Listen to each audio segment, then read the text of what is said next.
Thank you so much for watching. Thank you. Have you subscribed? Yes, you. Have you subscribed? You. Yeah, before you go, click. It's free. Click. Just that's it. Have you subscribed? You're laughing. Have you subscribed? Have you subscribed? Thank you. Thank you. Thank you. Hey, madam. Thank you so much. I can see you. I can see you. We have to get to 100,000 subscribers. This by the end of the year. How are we going to do that if you don't subscribe? Yes, you. Yes, you're about to click off. Why? Have you subscribed? It's free.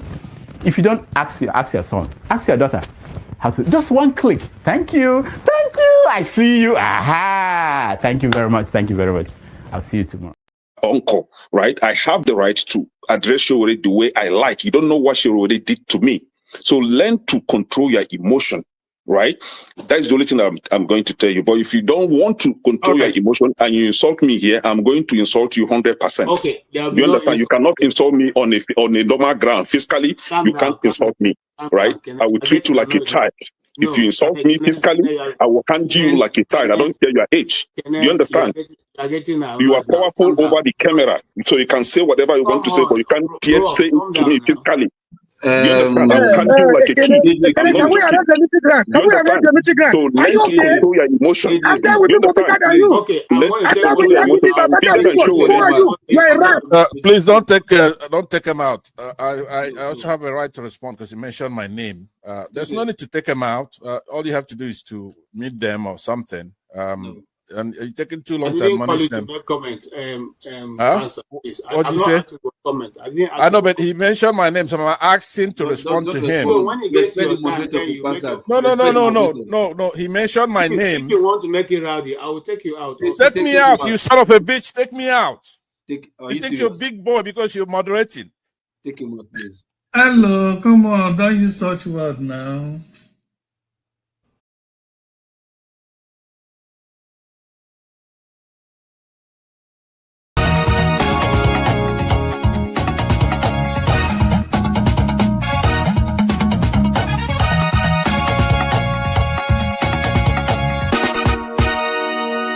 $1,911,844,833 naira and 46. I'll take that again. 1,911,844,000,000. This money is too much for me.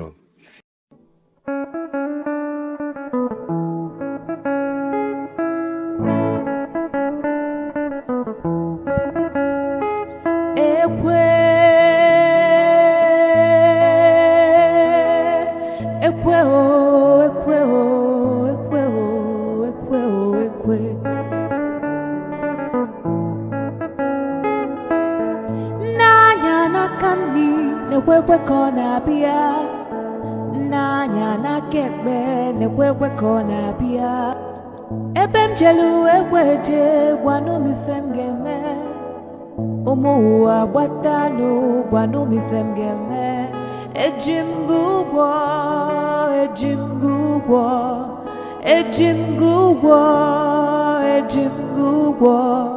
Ekwe mbadike ekwe mbadike ekwe anokwa mbeme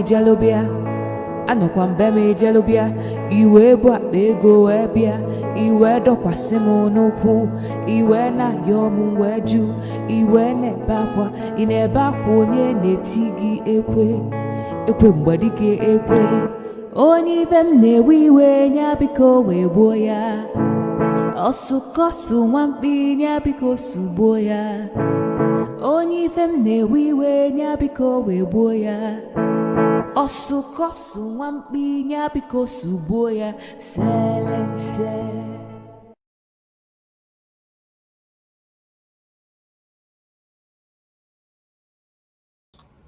Hello, good people. It's good to be here this wonderful day that the Lord has made. I hope the day is good. It's treating you well wherever you are watching us from. If you are in the States, we say good afternoon. We say good morning to some parts. If you are in London, England, we say good evening. And if you are somewhere in Europe, we also say good evening and good afternoon, or good evening or good night, or good morning, as the case may be. And of course, if you are in the blessed country of Nigeria, we say good evening. I hope that the day is good where you are, and indeed it's a good day for you and your loved ones. Today we come on a not very happy mood. As you can see, I'm not in my regular. But we will discuss and see how we can all be able to chew and understand where we are, why the purpose of this meeting is, and then find a way to go forward. We are particularly going to be dedicating this broadcast to what is going on right now around the globe. I think it's become a news that every channel is carrying on the happenings in Finland. And I have an ample videos here, and of course with the help of those of you also will be coming on to the stream to give us their understanding of what this judgment may be, or what it looks like to you. And so today it's going to be good. I promise you, we are going to understand. Is what we are seeing right now, is it another conspiracy, or does it look like it's something like a conspiracy of the international community, or is it that the judgment that has been handed down is really what it's supposed to be? And of course, what is the way forward for Mazi Simon Ekpa? But one of the things I want to say is that some people are lumping it together. They are using it to draw an analogy between Simon Ekpa and the IPOB. I think Simon Ekpa and the IPOB are different entities, and we're going to discuss and try to draw a line there. And also, I watched several media this morning since the news broke, and I see that certain people are trying to make whatever is going wrong in the Southeast as that which is being led by Simon Ekpa. I totally and absolutely refuse to agree with that. And if you want to find fault in what I'm saying, you could go to the book published, or even to the publications of Chidodin Kanu, who is a professor of law, and he did an extensive research in those areas. He did them not by sitting in his office. He actually went to those places and collected data. I think his data can be trusted, and so you can use it as a reference point.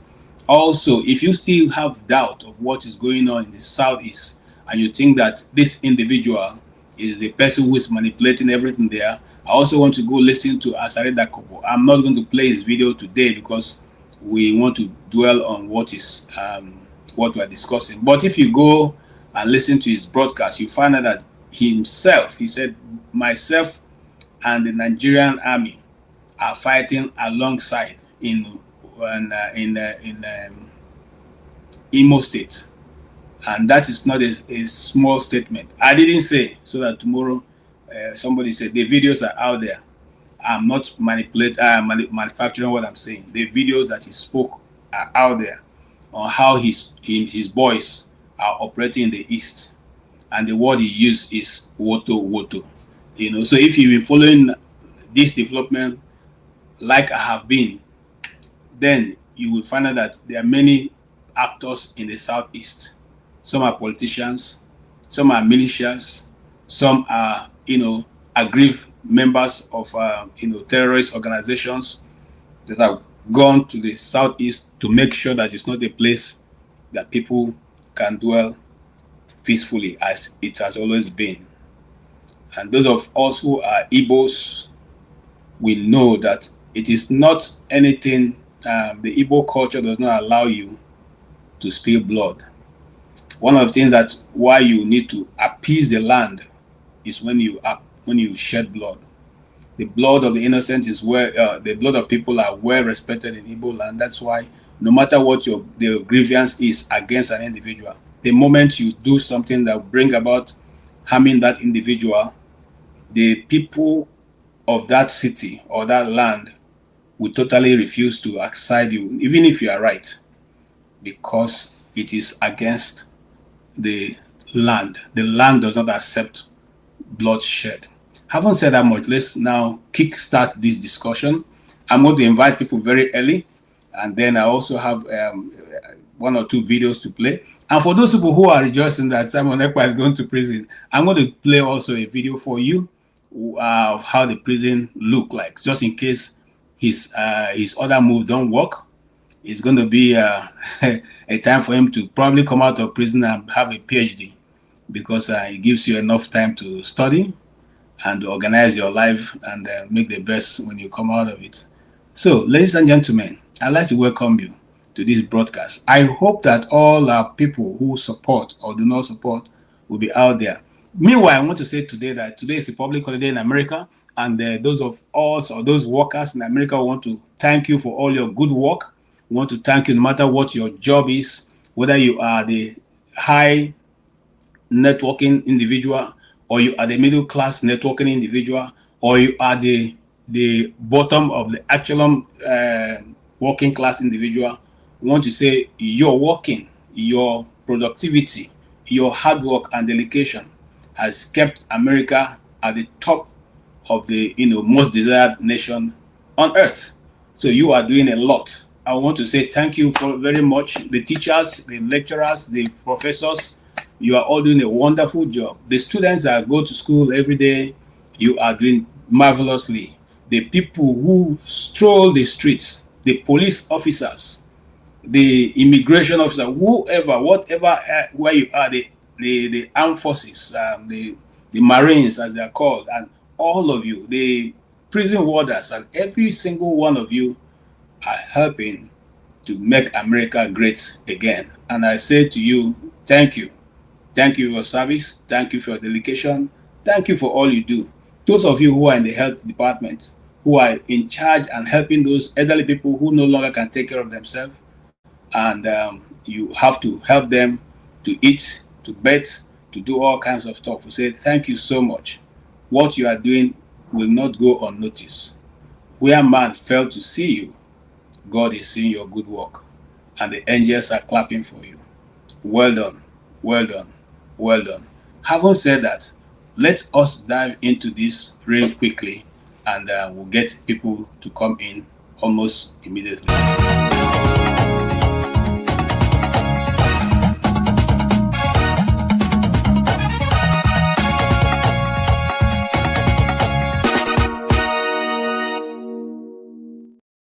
Wetin bring me call this class na Simon Ekpa. They say they don jail am for 6 years for Finland. He go spend 6 years for Finland. For this class, I go tell you everything. The news dey authentic. I went to different sites, read different stories about the arrest, the trial, everything. Now I wan tell you for this class. In case you dey doubt, make I show you. Before you go say I carry fake news, go to Google, put Simon Ekpa, go see say Vanguard, Premium Times Nigeria, BBC, Punch, This Day, The Nation, The Cable, Daily Post, The Guardian, Channels, Wiley. This is a European news outlet. I went there too. Star Reporter, many others. Even Finnish website, I went there for this story where I want to knock you for this class. So if you are ready, sit down. Let's go into. All right, he is quite certain, he's quite true on what he's saying. And the question is, the recent sentencing of Simon Ekpa to 6 years in prison by a Finnish court has sent shock waves across the globe, across separatist movements in around the world, and indeed in the Southeast and Nigeria. Okay, and so many people are asking the question, how be it that this came to this point? What are the evidences that were presented that brought this verdict to bear? Okay, and then of course They are also accusing, the court is accusing Simon of not only aiding and abetting, but also running an armed faction of the group, of his autopilot group. I want to again say that it is not IPOB, it is the autopilot. Remember that many years ago, Simon Ekpa decided to distinguish himself, or rather remove himself, or remove his organization from the IPOB group. So his own group is called the autopilot. That's what he heads, and for which he is a self-styled Prime Minister of the Biafra Republic in exile. And people who have followed his broadcast know that he does not refer to himself as an IPOB member. Just in case, because I see Nigerian media, they are running wild, and those who have been looking for an opportunity to have a fling or a swing at the IPOB movement are using this as yardstick to draw, and so it has nothing to do with IPOB, please. They also accuse him of inciting and violence through the social media, and committing tax fraud. He's also accused of tax fraud, for which they say aggravated.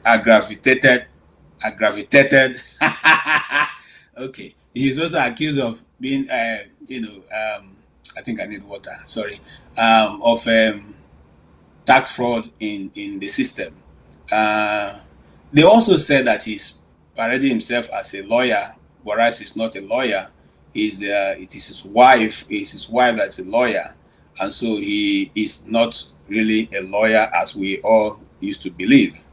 And so that offenses that I've just read out to you made him to be classified or to be sentenced in the order in which he was sentenced. 6 years in prison, in the Finnish prison. Okay.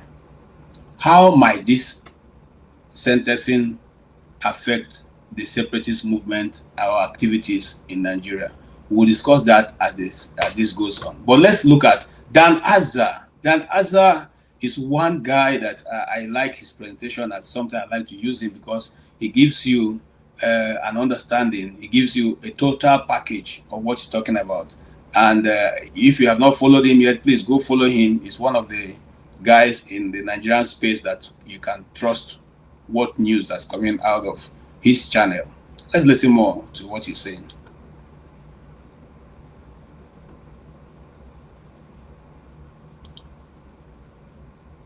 About the arrest, the trial, everything. Now I want to tell you for this class. In case they doubt, they can show you. Before you go say I carry fake news, go to Google, put Simon Ekpa, go say the news there everywhere. Vanguard, Premium Times Nigeria, BBC, Punch, This Day, The Nation, The Cable, Daily Post, The Guardian, Channels, Wiley. This is a European news outlet. I went there too. Star Reporter, many others. Even Finnish website, I went there for this story where I want to knock you for this class. So if you are ready, sit down. Let's go into this news. The story of Simon Ekpa, the beginning. It was in 1985 in Southeast. A boy was born in Ebonyi State, Nigeria. His name, Simon Ekpa. He was a very fast young man, strong and talented. To the extent that in 2003, he represented Nigeria in athletics, in triple jump, long jump, and 100 meter. He even won a silver medal for Nigeria. But then, a knee injury ended his dream of going forward, and his career was over.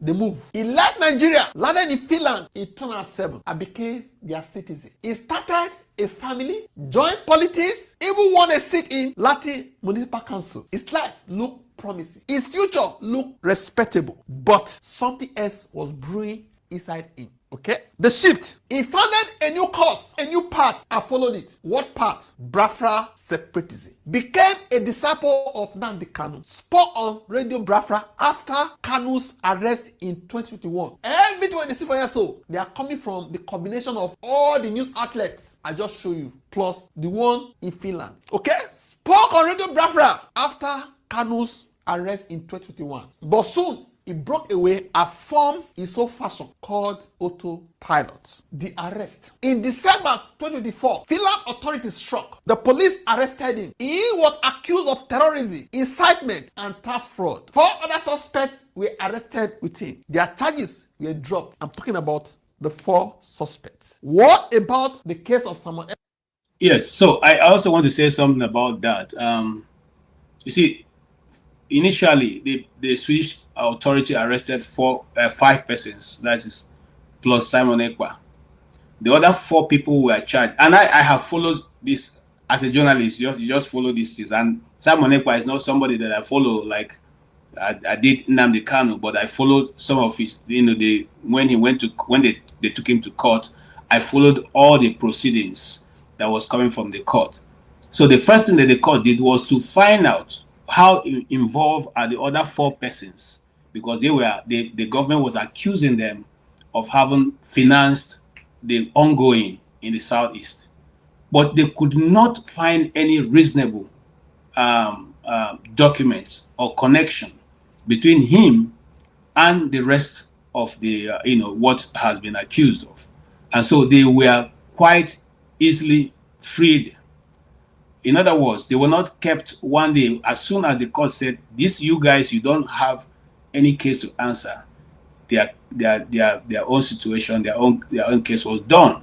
And that's what we have been saying about the ongoing in Nigeria. It doesn't matter whether it is Nnamdi Kanu or not. There are many other IPOB members around in Nigeria, languishing in many other prisons. And apart from IPOB members who can speak for some of them, the other people that are innocent, who do not have anybody to speak on their behalf, are all languishing also in different prisons in Nigeria. What is the reason for holding people in prison when you are not going to try them for years, even for the crime that they would have ordinarily served and left the prison? They are left in the prison, and some of them become radicalized or become something else in the prison. This is something that our government should. Now, the whole of this trial of Simon Ekpa didn't take more than a year. Everything was investigated, everything was concluded, and sentencing has come down.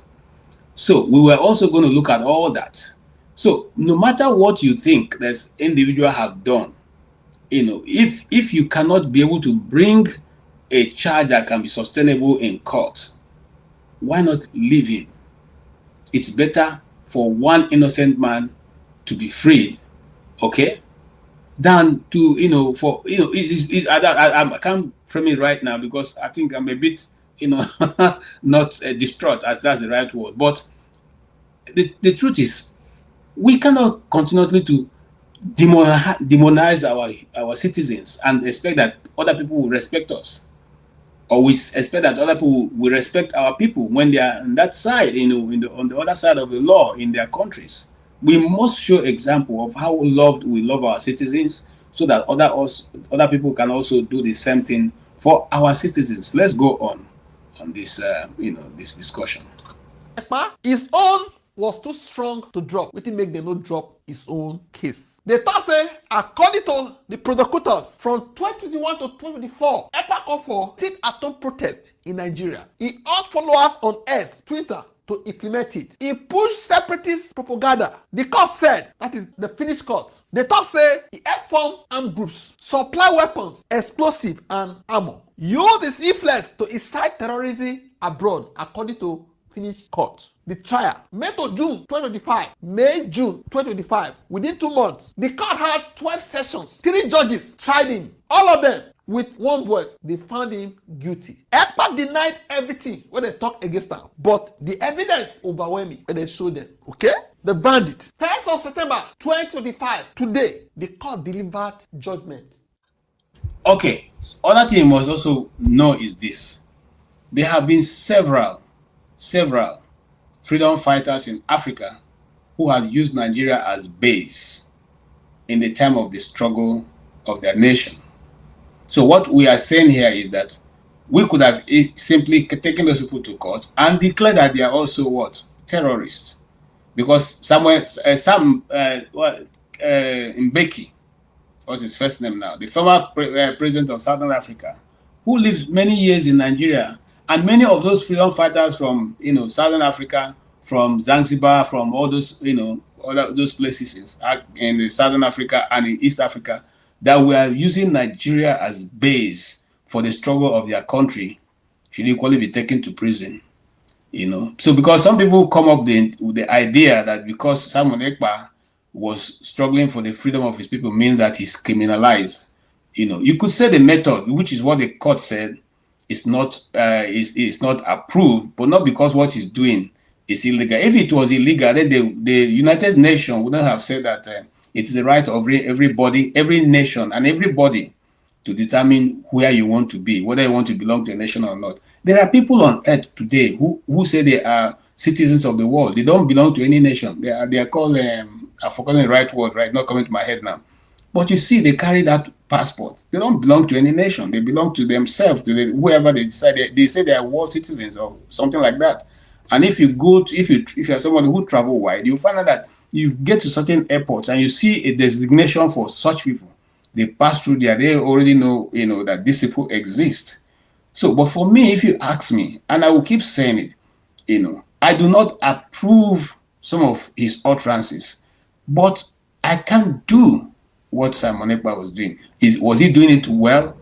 Well, time will tell, because some people are already celebrating. Those who do not like the freedom of the Ndibo are already celebrating. But remember, the Swedish court, it doesn't end in the first court of first instance. There are still appeal courts, and there will definitely be Supreme Court. It depends on how much Simon Ekpa wants to fight it. So let's not begin to jubilate and say, hey, this guy is gone. Okay? All right. What did they talk? They talk say he will spend 6 years in prison in Finland. For what? For terrorism, incitement, tax fraud, and fake law practice. Make I tell you about this one. The twist. He had a law firm called Ekpa Ako Owa. He claimed say he dey help immigrants. Claimed to be a lawyer. It was a claim that he is a lawyer. What did they find? They found say na lie. Say he no be lawyer. Who was the real lawyer? They say na his ex-wife, Miriam. Na be lawyer at that time where they run the law firm. Because of that, the court said he violated the Lawyers Act. For claiming you are a lawyer using the law firm. Maybe say now your wife, now be the lawyer. Say you violated. Okay, you see, because I was following this story, when eventually we are started seeing the bad sign was when his wife went to court to obtain an injunction to take custody of all their children and even remove his name from the law firm.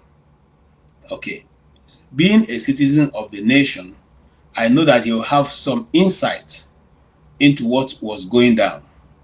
Sweden is not very, the Swedish people are not, they are not very many. Okay, so it's easy for you to know what is going down. But I have to say this. Some people think we'll come here to do damage control for who? For who? If I was as brave as they are, I would be in Nigeria. Okay? Because we some of us, we started shouting about injustice that's been done, being done in almost every part of Nigeria, but most especially to the southeast. And nobody listened. Instead, we were termed as IPOB members, So it's not a question of trying to do damage control, but it's a question of saying, once something is right, let's do what is right. Let's not, beat about the bush. If they have taken Nnamdi Kanu and the law of the land says what, you cannot put something on nothing. That's a legal term. Okay, you can't go to somebody's country, kidnap somebody, bring the person, and gain from what your illegality. Is that not what the same thing that these people are saying? You are in Finland and you are trying to use your position to do certain things in other nations will not allow you. So why is Nnamdi Kanu's on different from, if you guys can do that much, all right?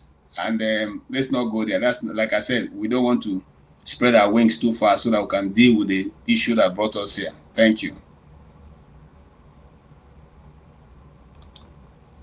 The lawyer's hat. in Finland. The end or the beginning? Is it the end or the beginning to another? That's nothing. In fact, I was shocked to learn that, Simon Ekpa was not a lawyer. That really damaged my, confidence in him, because I've always thought that he was a lawyer. And by his defense, if you followed the court proceedings, he was exceptionally intelligent in answering some of the questions, and he wasn't being held by his wife. That was one other thing that I felt a bit concerned about. Because if your wife, who listens to all your conversation, is not in the same parole with you, she can actually be a snitch. Okay? So if his wife was not in agreement with him, which she clearly showed she was not, it then means that it was going to be a difficult defense, and which is exactly what has turned out to be. Why then do you say you are what you are not? If your wife, for instance, my wife holds a PhD, I don't go about telling people that, I'm a PhD holder. I mean, it doesn't make any sense. Okay? So why then go up? If it's your wife that is the lawyer, it's okay. So the law firm is already in your name. You cannot actually refer to your wife as the lawyer. But now saying you're a lawyer and now the court has to prove that you are not a lawyer, it becomes a big issue because how these things fall like pack of cards. Okay, when they can be able to prove that you have lied once, lied twice, then the third one is forgone, because it means that all this while you are not being truthful in what you have been doing. So the moment it was established that he was not a real lawyer, then every pack of cards began to fall. That thing. Was an athlete, then a politician, then a separatist leader, now a prisoner in Finland. 6 years behind bars, not in Nigeria, but far away Finland. The message from everything we just read. This story showed one thing. The internet is not lawless. What was posted, whatever you post, whatever you incite, can come back and hurt you, the poster. Okay? It can even come back to jail you. Another thing we must learn is the speed of this trial. Nigerian judiciary should learn from Finland how to haste cases than letting them linger for ages. What do you think about this news? Say some Ekpa, they don't give am 6 years imprisonment for Finland. And so we see him. If you go read down by yourself, I join everything together to tell you the story of Simon Ekpa. So now, you don't see him, so what do you think? Drop it in the comment section. Don't forget to like, share, and subscribe. Okay, thank you, Dan Azza. Dan Azza, we need to invite you and have a discussion with you. So if you're listening to me, please reach out to Dr. Damages. We would like to have a very robust discussion with you, because you make everything so simple and straightforward to those who want to learn. Those who want to hear the truth and take the truth. But not everybody likes the truth, so I don't know if they want to learn really. Okay, so that is the nutshell. I use that as our baseline, because he touches on everything so quickly and so straight to the answer, and so we don't have to really go about navigating too much to get to what the truth looks like or what the truth should be. I'm still waiting for my guests to come in so we can have a tete on this. Oscar Blackstone, I don't know, you should be on holiday now, so get onto this platform. Let us Jojo Chukudi, I don't know where you are, but we'll be glad to have you. And Hajo di Diso, please, I know who you are, so you can equally get on, since you have a contrary opinion to what is going on. Please feel free to jump in and let's jaw. Let's jaw. This is big because a lot of people, someone has a large following, and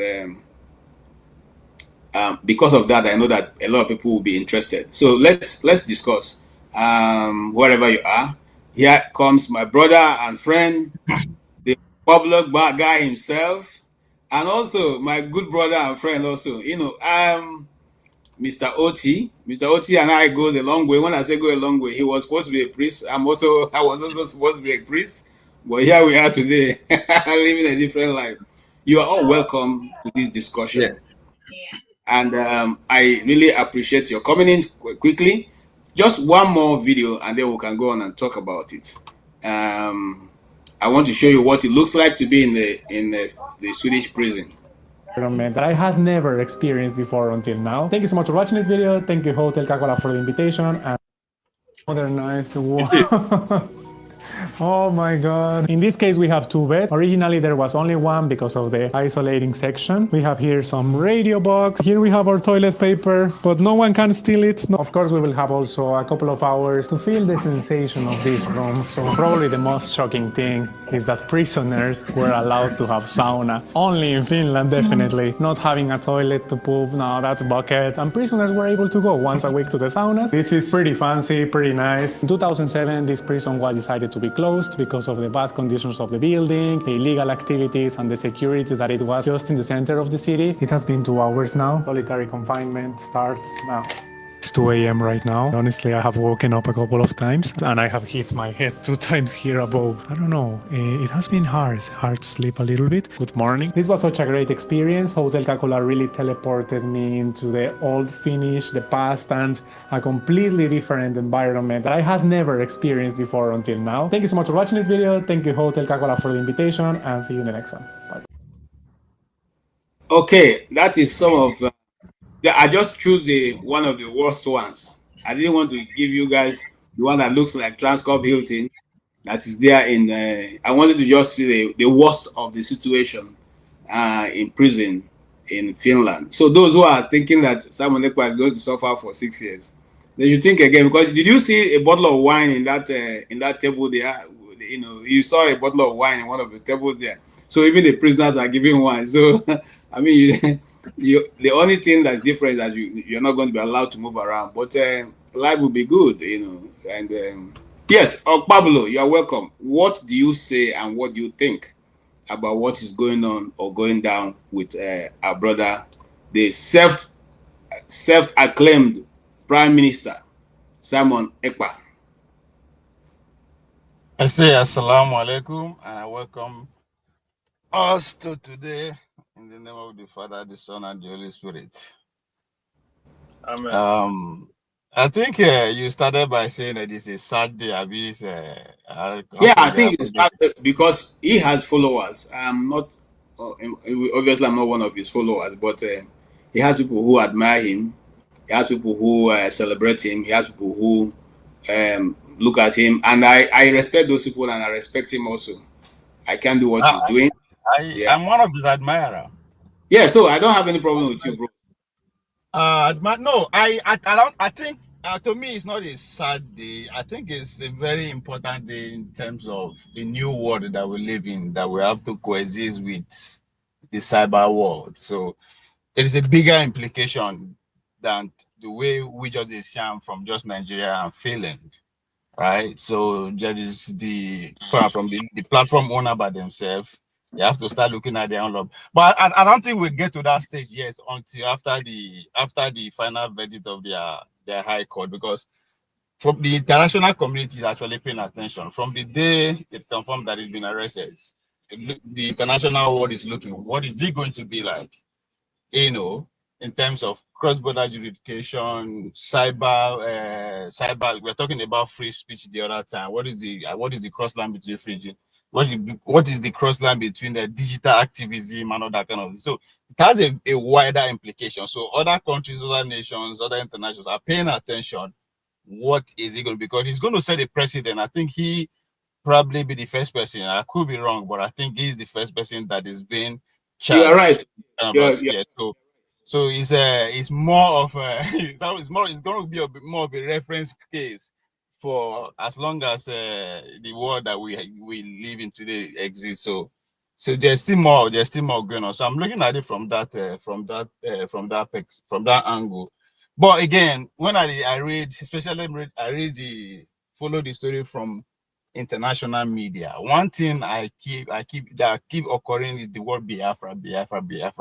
I think regardless of what's, if this is the end of his activity or we still here to see the come. I think that word has been registered, and one of my strongest argument for him then is that he will be credited as somebody who who algorithmize, if there's a word like that, algorithmize the word Biafra, so into the conscience of the likes of TikTok and the new digital media that never existed before his own time. So he will be credited, just like Nnamdi Kanu will be, no matter how if you tell the story of Nnamdi Kanu, you have to tell the story of the internet. So the same thing when you tell the story of Biafra, story of Ekpa, you tell the story of social media. So to me, I think that is his contribution, and it's a story that is still being told. So it's a day for every with the international animal. Talking about people they walk around without having a boy cross border with the nomadic the Fulanis of this world. So yes, it's a case study for us. We are taking it to classroom, and we study what is going on. Yeah, you see, thank you so much, Mr. Oti.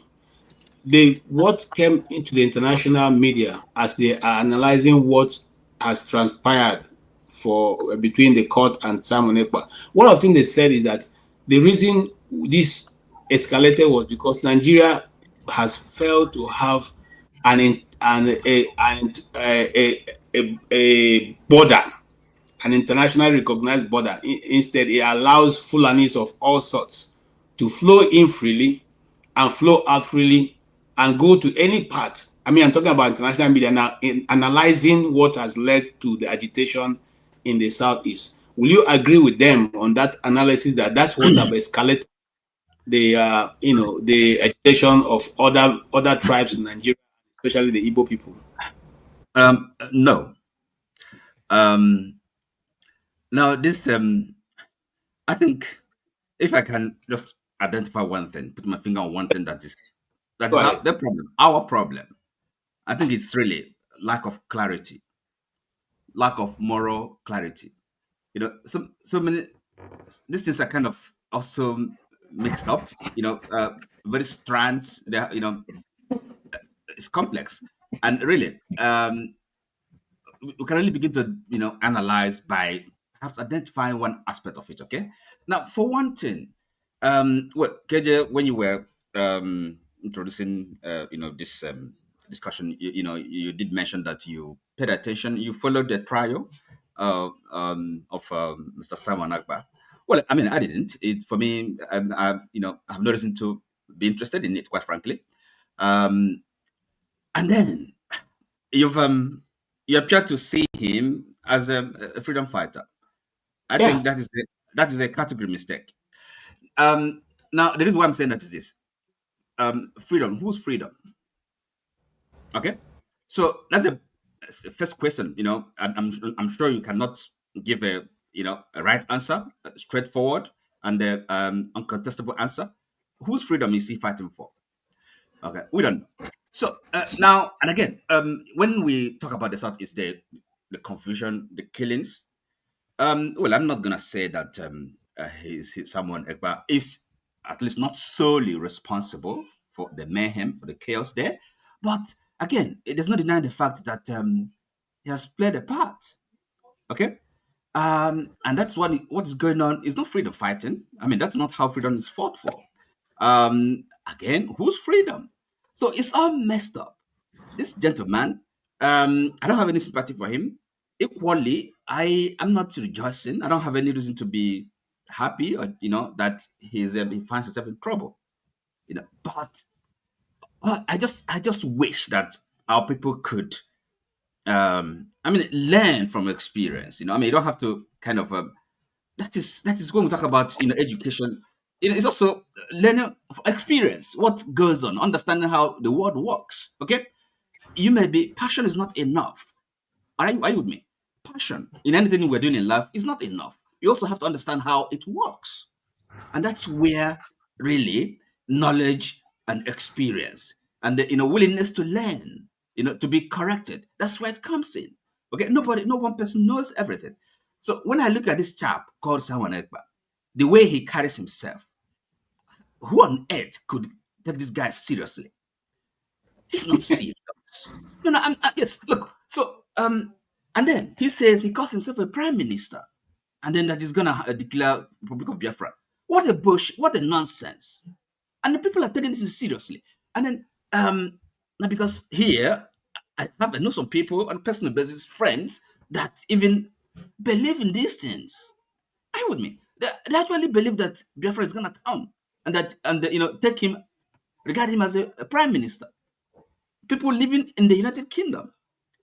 So it shows we have a long way to go. And that's why I said, the first problem is this confusion, lack of clarity, moral clarity. Everything is messed up. That's not how things work. So, so we have to begin to really listen, pay attention. Look, you know what is going on. You know what has happened. What has happened to us as a people. People that really should lead.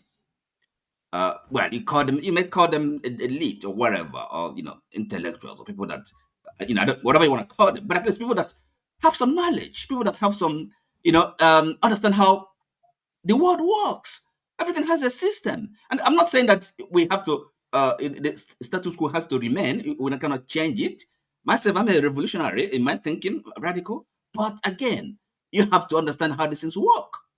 You can't just be doing anything and then you think there are no consequences. That's foolishness. Consequences will come. So and then, as I said, somebody looks at this someone and they say he's a leader. What are his leadership qualities? No, tell me, what is it? Is it bravado? I mean, is that what you consider leadership quality? Is he knowledgeable? Okay, now we say he's been a pretender. He's saying he's a lawyer when he is not. What nonsense! And then you take this guy seriously. So please, Okay, so hold on your guns, Mr. Oti. We are coming. He said going to be a lively discussion. And yes, but I can take him seriously. No, it's okay. Okay, I can go on, but it's not that I don't. Yes, I'm coming to you. Before I come to revolution, I want to ask you one question. Like I said, okay, go ahead. Was there any national conference when the South Africans were fighting for apartheid? Was there any time Nelson Mandela or Thabo Mbeki or even the great Steve Biko? Okay. Hold on, sir. Hold on. Let me frame my question. I know where you're going. I don't know where you're going, and I have the answer to that question. Go ahead. No. I know where you're Please going. don't assume. Okay, go ahead. Not only because of you, but also for those listening to us. Was there any time that they called a national conference that all black South Africans met and say, we are now fighting for apartheid and we use only one direction to fight? Okay. Now, okay. Let me answer. Okay, the answer to that question is quite simple. Now, again, you see, that is also this category mistake when you say he's a freedom fighter.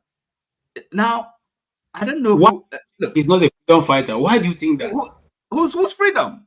So look, you see, so we have to be clear, okay? And by the way, so we talk about the Igbos living in Nigeria. Where are we going? We're not going anywhere, okay? And I don't know how many Igbos you've asked, okay? And then they express their view one way or the other.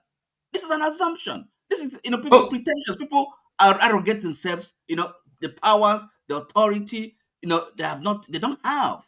And as I said, it's just because the elders, okay, Igbo elders have, I don't know, for some reason, for whatever, kind of,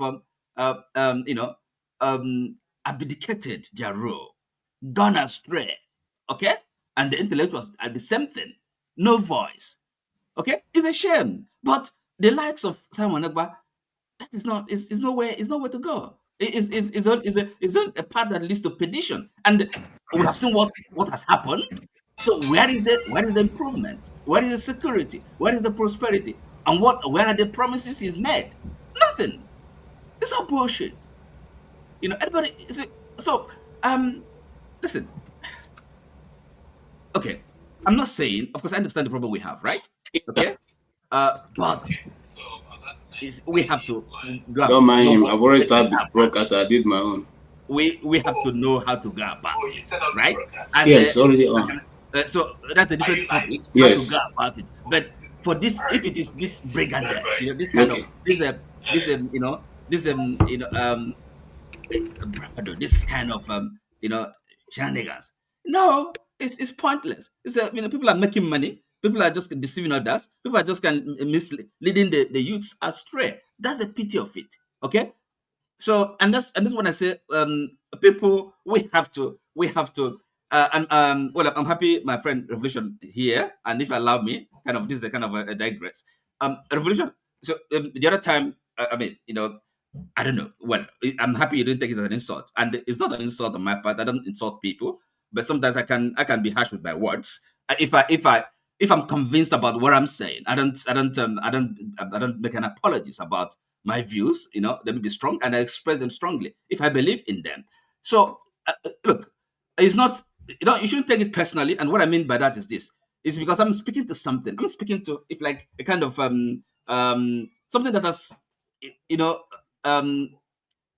arisen, amongst our people, and this is what I mean by kind of being passionate, that people follow passion, but without having proper knowledge, without knowing, how to go, right? So being passionate about something, about the cause, that is not how you're gonna achieve it. You also have to know the right way to, the path to tread, right? So I mean, people can express opinion. I express mine, and if you challenge me, you can even describe my opinion as foolish and idiotic. I don't mind. You have if you express opinion, you have to be ready. Expect people to challenge your opinion, attack your opinion, ridicule it. That is what is a public debate. That is a marketplace of ideas. That's how it functions. I don't. Anybody can express their opinions. No, but if I say your opinion is not educated, you shouldn't take it as an offense. Okay. So, I thought you were going to say. I think the thing you're trying to say is revolution. I'm sorry for that word. No. I'm not saying sorry. Why should I say sorry? Okay. All right. Then there's no need for you because you already. Sorry, because it's silly to say sorry when I'm not sorry. I'm just Mr. telling Otu, you. Elaborating, and what explaining you myself. just said now. What you just said now was the same thing you said the last time. So if you're not going to add any more new things to it, then let's leave it and move on. But just kind of underline the point. A revolution have not taken offense. To say that I'm not really sorry. That's the point. Guy. He's a simple guy. Let's move on. Thank you so much for that. Anyway, so we'll put it in content that you actually try to address it. Revolution. You are one of those who love Simon Ekpa, and let's not beat about the bush. Simon Ekpa is somebody that can be loved. He's a fine man with a pattern of Nnamdi Azikiwe those days. You understand what I'm saying? So, how do you see this judgment? Does it affect his personality as far as you're concerned? Yeah, good evening, brothers. Ovi, respect, KJ, respect. Mr. Know It All, respect to you too. You see, KJ, I don't have time. I will come back, you understand? But I have 2 minutes to just say something. This judgment has made, in my own opinion, has made Samuel Ekpa a hero. Somebody was just asking some few seconds ago, whose freedom fighter is he fighting for? He's fighting for people like us. Just to answer that simple question, because some of them who think they know it all, if you don't belong to their class, you are not educated, which is the basic problem of Nigeria. I mean, sometimes they say silence is best answer for let him finish the other side. You don't need to talk to some people because what they believe in their own mind is that only what they think is right. If you are not up to their level, then everybody should keep quiet. You understand me? I don't know. That's what I'm understanding from him. Like he was trying to say something to me. You asked him, I thought he wanted to apologize. He said he still wants to repeat what he said, that I'm not educated, which means I'm not into his class. You understand me? Or whatever I'm saying to him is bullshit. Whatever Samuel Ekpa is saying to him is bullshit. It's fine. We don't have anything against that. We are in a system that is destroying a lot of Nigerian people. I'm not, for me as a person, I made it clear in this program, I don't want the division of Nigeria. It's not going to help us. But many Nigerians have believed, because of the way everything is going, the class system of Nigeria, like this, my brother there, talking as if he owns the world. He knows everything. So if we don't belong to his class, then we should be shut down. You understand me? The politicians, the same thing. So when somebody like Samuel Ekpa or Nnamdi Kanu stands up to fight for the common good of Nigeria, it becomes their brain cannot take it. Who is he fighting for? Did he consult me? You know. So KJ, let me stop here and go and do something, and I will come back later when I have the time to to really talk about this issue, because I have an issue to talk, but I don't have the time. But all right, I will look forward to hearing from you, because you are one of those who have said on this channel many times that you stand with Simon Ekpa. I'm not, 100%, bro. 100%. there's nothing wrong with that. And my brother Kenen is also one of those who also have expressed his opinion. And here is Okpobula, who has also expressed that opinion. And I want, yes, we'll talk to you later. I want Okpobula to answer this question for me. Oti asked a very pertinent question. He said, and I quote, "Who is Simon Ekpa fighting for?"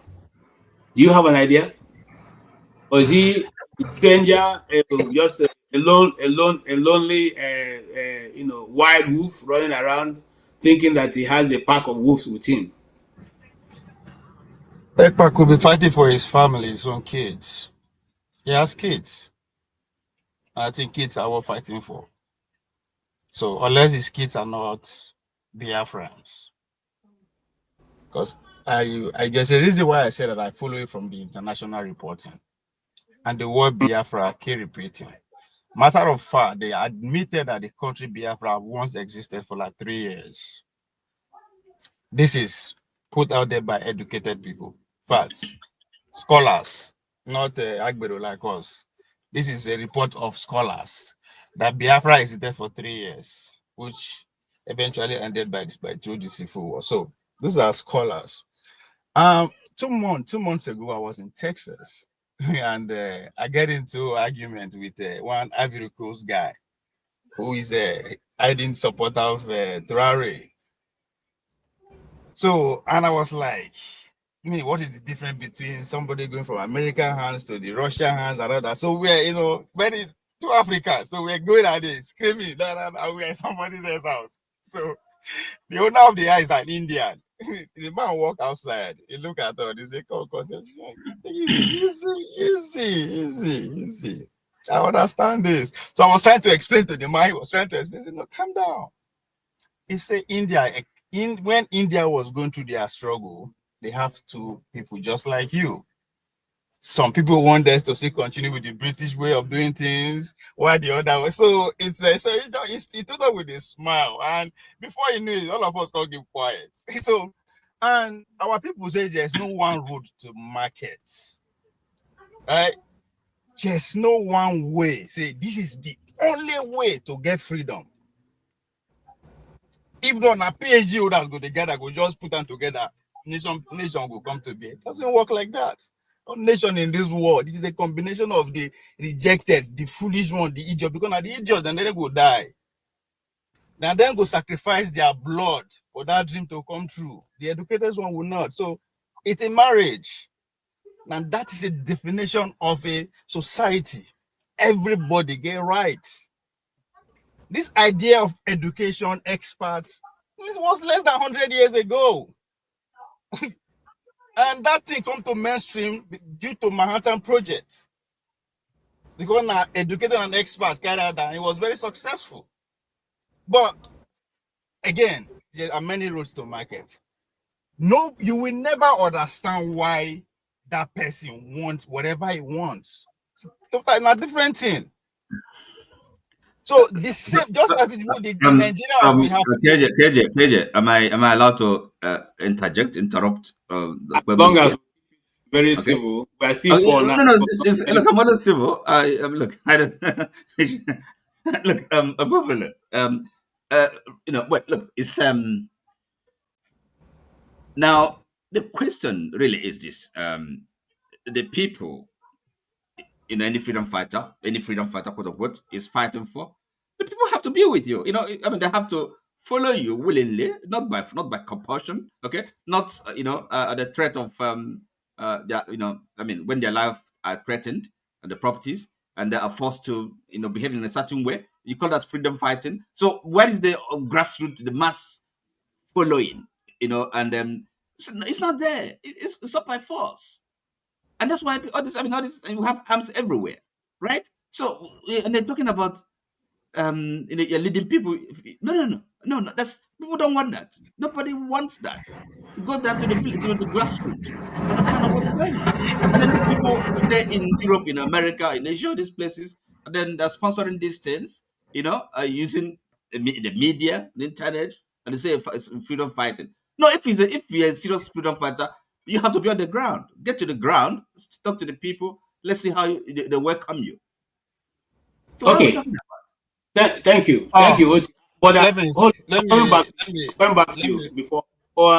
Tony, you're welcome. I am glad that you are here. So we have very mature people who can give us insight and foresight into what we are discussing. I welcome you. But let me go back to yes, Pablo. You heard what Oti said. Please, can you? I think that topic. What education, at least the one way I receive, teaches me that maturity has to put environment and decorum into consideration. There's a rules that we state here. Talk your own. The idea we keep going personal is because we interject to just make points that is already out there. Education says allow a grown man to finish his point, then you attack that point. The fact that you are getting one interject for not even I was just making a point, which is contrary to the point that has been made before. But again, we are talking about educated people should lead. And that's why I'm just putting that as a caveat. Oh, God. Now, the idea of a nation state, the idea of freedom is relative. But one thing is constant, is technology. The evolution of technology. If you don't acclimatize, if you don't use the modern technology to go with whatever, you'll be left behind. So the idea that we are using current technology to actually express how we feel regarding our freedom is nonsense because people are not on ground physically. But again, before they amalgamate Nigeria it took them almost over 300 years. They were with us from 1400 to 1914. So they were there. What am I trying to say? The journey of freedom is not a sprint, it's a marathon. It might not come to fruition in our lifetime. You don't have to understand what agitator is. It doesn't have to speak your language or dance to the tune that you understand. That's all right. Hold your thought. Hold your thought. Ovie, hold your thought. I like where you're going. I like that because sometimes people think this thing is a marathon. You know why people are afraid of Islam? Because Islam has 100 years plan. 100 years. 100. And the person who's starting it knows that he will not be around to complete it. But they believe in it. So let's do this one point. If revolution take the shape that you understand, it is not evolution. Yeah, it's control. And that's what happened in the Arab Spring, and today we don't have anything different from what it before it started. Let's go to Tony. Media, modern technology. That's what it is. Uzo, you're welcome. Let's go to Tony. I see you're driving Uzo. As soon as let me just make my let me make my comment. I can just Tony, keep on let him make his comments since he's going Tony, to work. So go ahead. Go ahead. Please. I hope you. What's up? How you doing now? I hail everybody. As they be, as they hot. I just want to make one contribution from what is asking. Everyone know me. I'm not Mazi Simon supporter. And he said that too hard or anything. But something he said, I think some of his ideas and something he said. Sometimes he said something that is not good. The truth is fact. I said the other day, since he was arrested, the statistics already calmed down a little. It's not how it used to be anymore. Any statistician I will tell you that is the truth. And the other way around is that his arrest doesn't stop the agitation of Biafra. He's not the first person. He's not the second. He's not the top person. We have someone like who's educated. They have absorbed and control a large crowd. All right. He was arrested. These are other. Biafra still continue. All right. So for him asking who is he agitating for, who is he fighting for, he may not know. He may not know. I hear in Texas, his supporters if you see kind of people that support him, you will sometimes you ask yourself, this is my uncle, does he know what he's doing? But that's the uncle that he said, you get the reason what you see that is supporting him. So everybody has their support, no matter good or bad. Even Jesus of Nazareth, all of us are Christians. Even as much as we believe that he's Messiah, some people see from his own brothers still tell you that he's not. He's a criminal. Why was he killed? They call him criminal to kill him. All right, he's from his own family. So for me, Mayaba has done his own part, and he has gone to jail for it.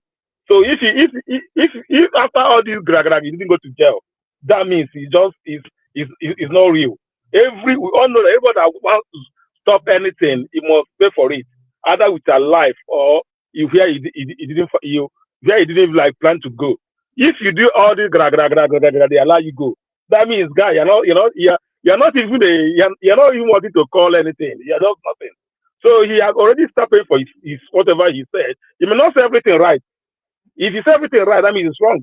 He may have dragged the government, drag everybody to the mud, do whatever he does. But today, let's talk about how we're going to contribute, not who is he fighting for. He's fighting for millions of people, and I'll show you that. All right, he's fighting for millions of people out there. He's fighting for which some of them you respect. If you know some of them, you respect them when they talk. You will listen to them, but they are listening to someone else. So that's how I see highlight. Someone is not the first person. All right, we all remember Adeka's grandson in London. He was nothing. He didn't say. He was also arrested. We'll talk about it. He's in prison for 5 years or 6 years now. So it's not the first person, all right, that have sent, that have been arrested, that have do that. But let us hold our thoughts. Let's not to condemn him, or everybody have the right to support whoever want to support. I have the right to say if I want to support him, he's fighting for me. Everybody has the right. But ask him who he's fighting for. If he doesn't fight for you, he fight for somebody else. If I was somebody else, Excuse me. Can I ask this man a question? Let him finish. Let me finish. Oh God. He said transit. Let him speak. You will me and you here.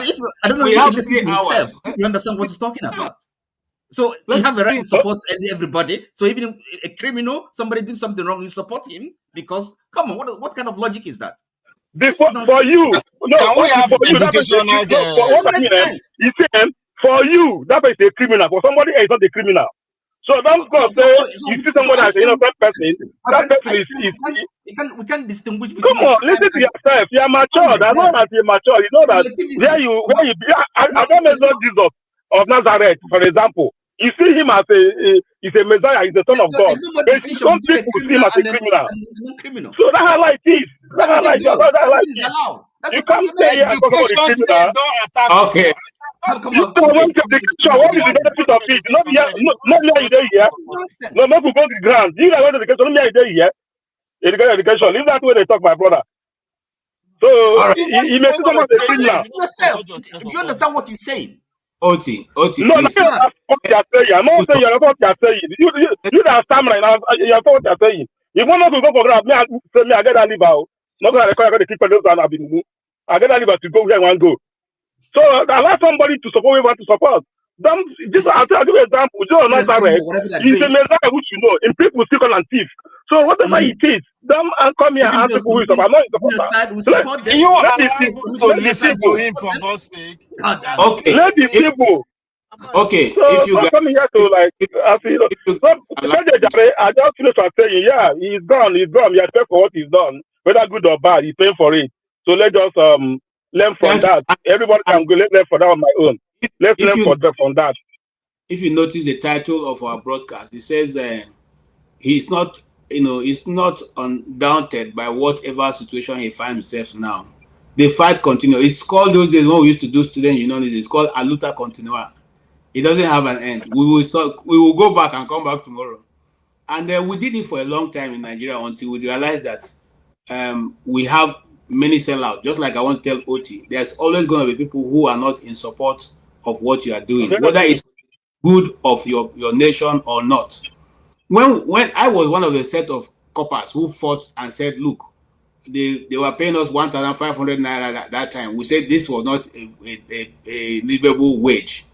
We fought for it. We agitated, we wrote, we were on the front side, but we never got it. I never be part of those who took the increment. Up to now they are paying them 33,000 naira. But it was we who initiated that these things should be increased after every certain time in the year. So sometimes a leader is not the person who is going to actually benefit for whatever is going to be implemented. But the thing is for you to start. The purpose for you to make your society better than you saw it. Is it that America is not good until somebody came up with the term "Make America Great Again"? Have America never been great all the time? Okay, so the thing is, somebody must introduce something to move his society forward. And what is the Biafra agitation for? Why did Biafra come back after many years? And that question goes to Tony. Why is it that the people of the Southeast, all right, why is it that the people of the Southeast went back? The young men in the East, not even the older people now, are still saying we will want to go to Biafra. Why? Greetings, KJ, greetings, Ovie, greetings, OT. I can see Mr. James there, and Uzo. I know you're listening, and then Revolution is probably listening to, although he's off.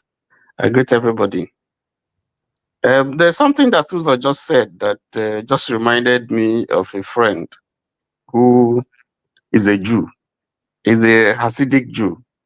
So I was writing something that I was going to teach in Sunday school, and it's about Jesus, So he asked me, "What are you writing?" I told him. He said, "Oh, that guy is a rebel." So he's a rebel. I said, "Really?" He said, "Yes." Is that how you people view him? He said, "Yes, he's a rebel." I said, "But for me, he's the Messiah." He said, No. I shouldn't mention that where he is." So we just laughed over it. It's the same thing that some people see Ojukwu, and they still see him as a rebel. And some see him as a hero. So it depends on which divide that you and what information that you have about what this situation. I think either side, Oti has his views, and I see the point that he's making, that he is entitled to disagree with the strategy. He may not disagree with the concept of Biafra, but he may disagree with the methodology and the fact that that person is representing him as a person, because, like he has always said, he's not consulted. So he has a right to say, "I don't believe in that struggle," or "I don't believe in, if I believe in the struggle, I don't believe in the methodology that is being used." And I think there are a lot of people who don't believe in the methods of Samuel Ekpa. If you look at it, it's more extreme than Nnamdi Kanu. Even Nnamdi Kanu, there are people who don't even believe in his strategy. But that's not saying that they don't believe in Biafra. There's a need. I can see a reason why people are agitating, are saying, particularly the young ones, are saying that this country from the Southeast, this country, and not even just people from the Southeast. There are even people who are not from the Southeast who feel that, these people have the right to say they don't belong, and if it can be established that there's a general consensus, and I underline that, if it can be established that the majority of the people from the Southeast say they don't want to belong to Nigeria, they have a reason, to so do, and the government should listen to them. And there are so many reasons why they can feel that way, because we know we've talked about so many times about marginalization of the Southeast. Yes, there are other sections of the country that are marginalized, but if you look at the case for the Igbos, you would see that every day you see signs, even from the central government, that they are treated like people who don't belong to Nigeria, who are not wanted. And these things have been coming up every time. You see it even naked. For instance, we had what Abike Dabere said, a few days ago. you know, which is I challenge it in a particular platform, which is unfortunate. And this is someone who is serving not the state government, who is serving the federal government, who's working for the federal government, and is speaking in a way and manner that is odious, that is offensive. Because if you look at, if you take a sample of people who are in jail all over the world and who have been sentenced and condemned for whatever offense, you won't just see only the Igbos. You go to Saudi Arabia, you see a particular ethnic group dominating. You go to Italy, you go to, there are people from all walks of life, from Nigeria who are there for one offense or the other. You will see chiefs, traditional rulers who are there. Now, to just pick one section and just castigate them, what kind of impression are you trying to create if it's not hate? And that's unfortunate. So when people begin to see this type of things and policies from government, from even presidents, you feel that, well, if you don't want me to vote, I cannot live free in the state, even though the constitution of the federal government, allows me to live freely and do my trade anywhere, and then every time people are always pointing there. If they don't call me iPod, they say, I don't belong here, I don't have a right to vote, and so on and so forth. And you see policies that discriminate against, even from the structure of the states today. You still see glaringly that all I talked about it here. All the 6 geographical zones, have six states. In one has even 7, but one has 5, and nobody talks about it. And by implication, you are depriving them of revenue that is due to them. You are depriving them of representation. You are depriving infrastructure, education, health, whatever. You are depriving them of so many things. Enrollment in the army, in this, whatever. You are depriving them, and this is evident. And we've lived along with this. It's not 1 year, it's not 2 years, it's not 3 years, it's not even 10 years. It's been on, and nobody wants to talk about it. Okay, and you say such people should not, if they feel you every time you rub it in their eyes, you are a defeated people, you are a defeated people. So come on, what has the Southeast done that the North has not done, for instance? What has they done? What have they done? So if you have people who are agitating, they have a right to agitate. They do have a right, and they should be given a listening ear. But what some of us disagree with, and I am one of those who disagree, the strategy that some of them have employed, I don't endorse it. I don't endorse Samuel Ekpa. And so I support Oti when he says this strategy that he's using is wrong.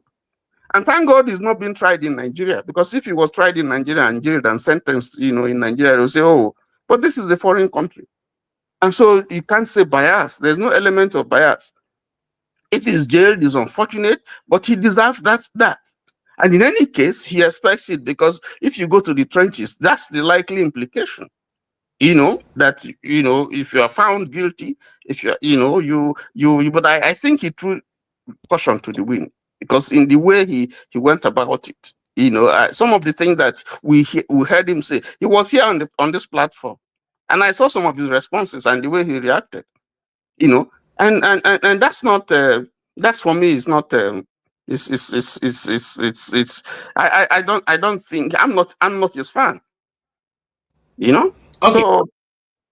So that's my reaction. But as to whether there's a reason for anybody to say we don't want to belong to Nigeria anymore, I think I can find, for me, I can find, even though I don't come from the Southeast, but I can find good reasons why anybody would say I don't want to belong. There are millions of reasons why anybody can say I don't want to belong, because they are not being treated well. That's the statement of fact. But how you go about it is the issue. Thank you. Thank you so much. I don't know who changed my background. I don't usually use this fancy background. Okay. Yes, and what I wanted to say was that, in response, and I'm going to ask the question afterwards. Not a lot of people appreciate the backdrop or the background or the method of a lot of freedom fighters, because everybody have the way of doing their own thing. And so even with Simon Ekpa, but my question, my aggro with that is that those who didn't like Nnamdi Kanu's method didn't provide any system or any better method when Nnamdi Kanu was kidnapped. The kidnapping of Nnamdi Kanu is what brought about the rise of Simon Ekpa. And I want to make it clear here. Some people say Nnamdi Kanu called, Simon Ekpa handed over, the Radio Biafra. No, that's not true. That's not true. I wish my friend Dr. Chidi will come online. If Chidi, if you are listening to us, we would like to hear your experience from there. Dr. Chidi runs the worship media in Canada, and he will tell his own story any day he chooses to. I will not say it to him for him. But the truth is, Simon Ekpa did his own thing and was doing his own thing, but that vacuum was created.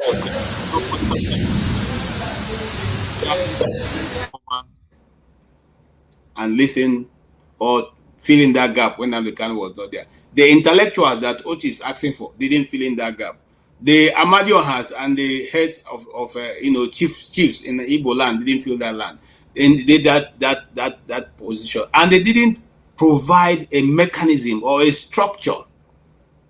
I think as a father, if I was in the ruling class and I didn't like that system, as soon as that system didn't, they didn't allow this young man to operate, I would have called and said, this is the way to go around this thing. Since that wasn't done, I don't think anybody should blame Simon or blame anybody for the method they're applying. Now that Simon is facing, greatest ordeal in his life, those who have a better system, please show up in this channel and tell us how we can go about it to make it better, or start a movement that will let people know how just what Tony have reiterated will be handled, because there are many things that is against the Southern Easterners that needs to be addressed. Not only what he mentioned. Remember that we still score the highest in JAM and WAEC and still don't get admission. So there are many things that are there that should be addressed, that have not been addressed. But I welcome you, Mr. James. Welcome for coming. Thank you so much for tuning in. What can you say so far? We've been dealing with the issue of Simon Ekpa, who was sentenced to 6 years in prison, even though he has, he and his lawyer are right now meeting to discuss the way forward, which is they're going to appeal it, and the fight goes on. So he has vowed to keep fighting, and I support him to keep fighting, because any society that don't have radicals is the dead society. That's what Babangida said. So please go ahead. We can hear you slightly, not very much. Can you hear me now? Yes, but it's noisy. It's raining heavily over here. Okay, we can hear you. Go ahead. Go ahead. I'm afraid the rain is so heavy that there's likely to be water shortage in heaven. Okay. Yes, I've been listening to the various gentlemen expressing their opinion about the issue. What I'm interested in actually is what I will still call the Eastern question.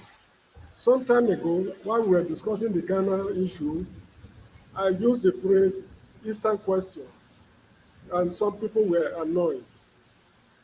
Somebody even went as far as telling me not to take Panadol for another man's headache, that the matter does not concern me. Somebody mentioned something like that.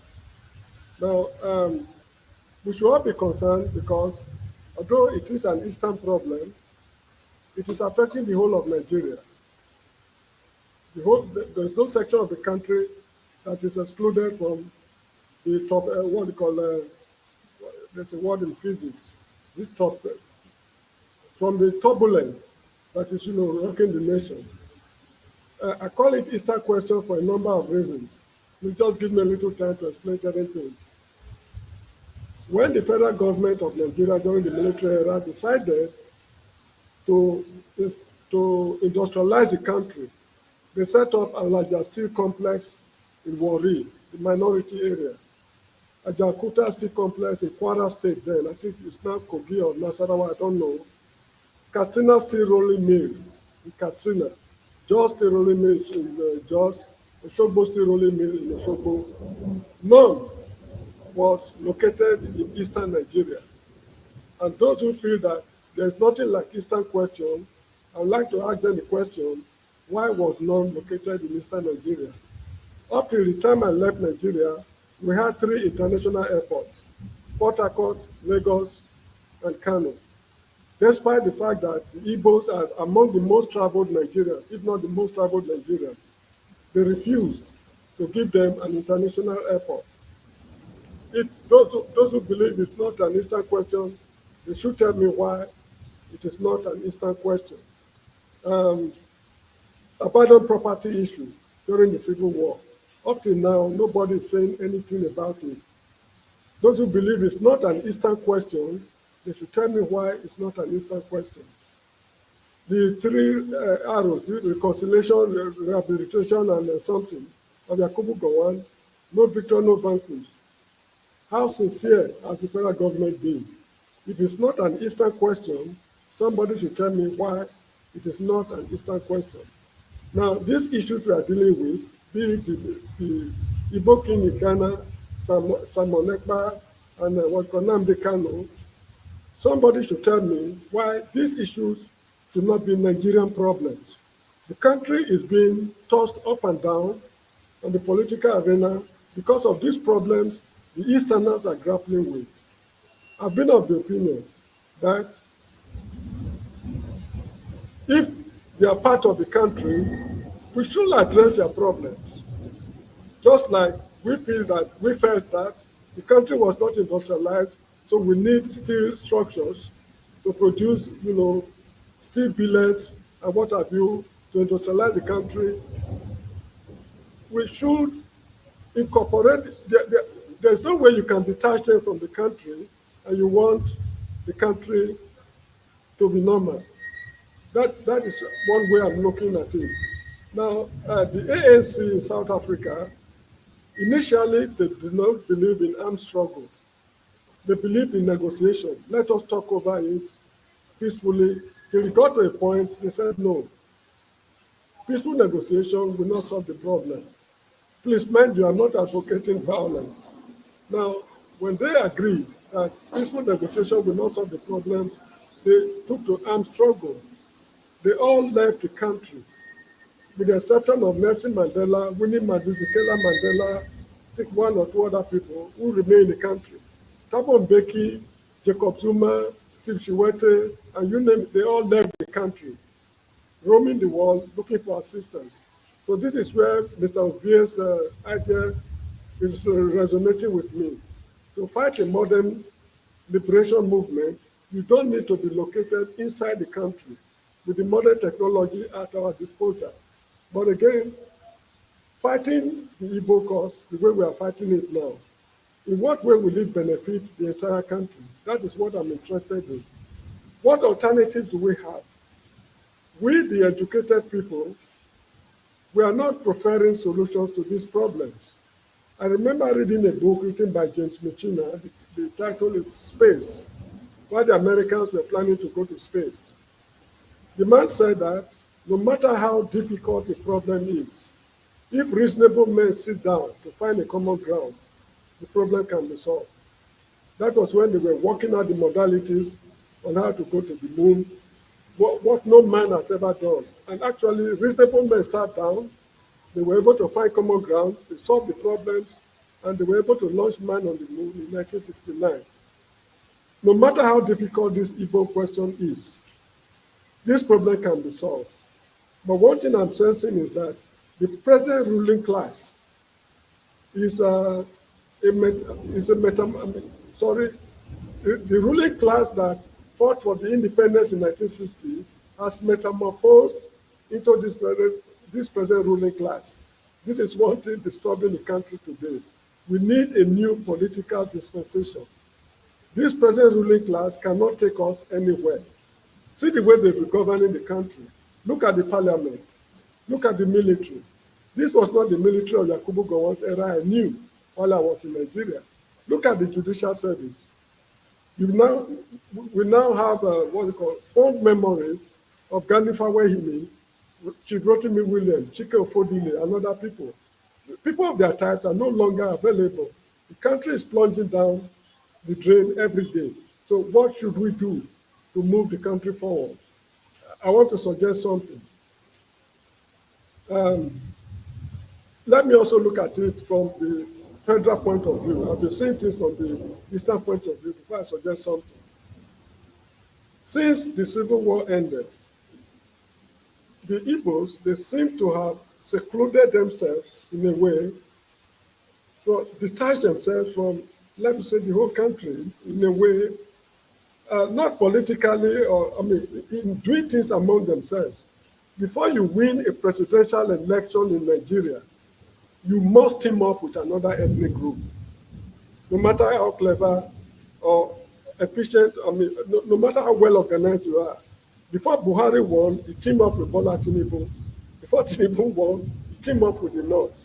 Jonathan was a president by accident. And in fact, they were even trying to deny him the opportunity because he did not team up with anybody. So before the Igbos will get what they want, there is need for them to team up with one of the major ethnic groups. This is my own opinion. I might be wrong. If I'm wrong, there's no, okay, there's need for them to team up with a major ethnic group. That is if they are unable to get what they want, that is Biafra. Now, one thing they can do is this. It's just suggestion. Whosoever is annoyed, let him be annoyed. I'm just suggesting. I'm not imposing it on anyone. When General J.T.U. Aguiyi-Ironsi was killed in 1966, he was to be killed somewhere I would not like to mention. But a prominent citizen of that state, or region rather, objected to it. So they left him, he left the state, and went to Western region. He was with Adekunle Fajuyi. He was a guest of Adekunle Fajuyi. That was where he was killed. If he had not gone to Western Nigeria, let's say he had gone to Northern Nigeria and he's trapped there, Fajuyi would not have died. Maybe he would have died another way, but not the way he died. I want to see that a Westerner laid down his life for an Igbo man. This man is my guest. For you to kill him, you just better take me along. And that was how the man died. Will it be wrong if the Igbos as a group, let's say the Ohanese, come up with a decision that at that place, I think they call it Olodo or so, in the battle, we want to erect a monument, a remembrance statue to remember Adekunle Fajuyi and J.T.U. Aguiyi-Ironsi. These were people who laid down their lives for us. Let the past be, let bygone be bygone. Those kind of concrete moves. Let the Easterners take the lead. Let the Easterners take the lead to show to them that we are not hot. Like when this man's, what's it called, Peter Obi's brother's building was demolished in Lagos. The way the man handled it, I think I admire it so much. Now, from the look of things, it seems as if they've gone behind the scene to resolve the matter. The matter has not gone to court. So this kind of moves, if they continue for a long time, they will start yielding some fruits eventually. But again, we might not enter the promised land, according to Martin Luther King. But as a people, we'll surely get to the promised land. The people should take concrete moves. And please let me just conclude something. When things happen to the coastal minorities that are culturally somehow affiliated with the Igbos, they should show concern. For example, there is emergency rule in Rivers State. They seem not to be too concerned about the whole show. You get the point I'm making? Kensaro Wiwa was executed. It was only this man, what's his name, Ganifawa Emi, who staged demonstration, was it in Lagos or Ibadan? They didn't show any much concern. Recently, a girl was stripped naked at the international airport from Akwa Ibom State. They didn't show any concern. But when JAM result had a glitch, they took the matter very, very seriously. Of course, I'm not blaming them for taking it serious. But when things affect other people, even people who are very close to them, they seem not to show the kind of zeal they show if it had happened to them. So they should try to reach out to other people. If you look up to the present crop of politicians in Nigeria to take us to the promised land, we will never see the promised land, let alone getting there. So That is all I have to say. And I want to thank the other panelists for giving me enough time without interruption to air my opinion. Thank you so much indeed. Thank you, Mr. James. Yeah, you cannot, yes. You are itching to respond. Well, yes, yes. Even though it's Yes, not your turn. yeah, Hold but on. I don't talk a lot. I don't go on and on. Yes, Oh talk, yeah, please. look, James. Yes, you've spoken well, but there are some points I don't agree with you. First of all, I did correct. And it's not Southern Eastern question. It's Igbo question. Okay, I think it is well known, and I think we understand that there's an Igbo question, Igbo problem in Nigeria. So, and I think I've been quite consistent in my view here that things are not working. The only the divergence of views is really how do we go about it? How do we go about rectifying the situation? Okay, it's not by shooting oneself in the leg. It doesn't make sense. You have to understand the situation, and then know the right steps to take to solve it. Nigeria has a problem. Nigeria, as presently the way we are going, we don't have a country, if you ask me. And I think some of us here on this forum have expressed that view, and I don't think it shouldn't be that debatable. It's not how a country is run. James, this is also your view. So what do we do? And it's not being arrogant or pretentious to say that without the Igbos in Nigeria can hardly exist, at least not in the form it is. Okay, and what do we do? I don't maybe I can go on about my own, if like personal activity or activities. But everyone has to get involved one way or the other, right? Because in the end, it has to be is all our affairs. We can't leave it to any set group of people. You call freedom fighters. No, it's so. And what is the solution? It's none other than politics. Okay. And when we talk about politics, people, it's not just maybe campaigning to occupy one office or the other. No, it's activism, being active, participatory in wherever you find yourself. Every politics is local. You attend meetings, call it community organizations, association meetings, and then it can be political as well. Also discuss politics in these meetings, and then understand politics, what to do, how to organize ourselves. Now, because the problem is organization. Okay, once people are organized, I can give you one or two examples. Really, what can now let me be kind of concrete or illustrate my point. This thing, Nnamdi Kanu, for example, that's sitting, that is in jail. Are you telling me that this professional body called Nigerian Bar Association, if they are organized and are self-aware, and they say, look, this is because if the country as a professional body, they practice law, they're supposed to be officers in the Temple of Justice, and then they don't even have regard for rule of law, for justice. What law are they practicing? And everybody can see the glaring injustice. Okay, the misadministration of justice that's going on, right? So can they take a stand for justice, for the well-being of the country? And actually, so look, when I'm going to court, when I'm attending court, we walk out until. Are you with me? So that is the kind of politics I'm talking about. Participatory, civil society organizations. Everybody has to be involved in this. Okay.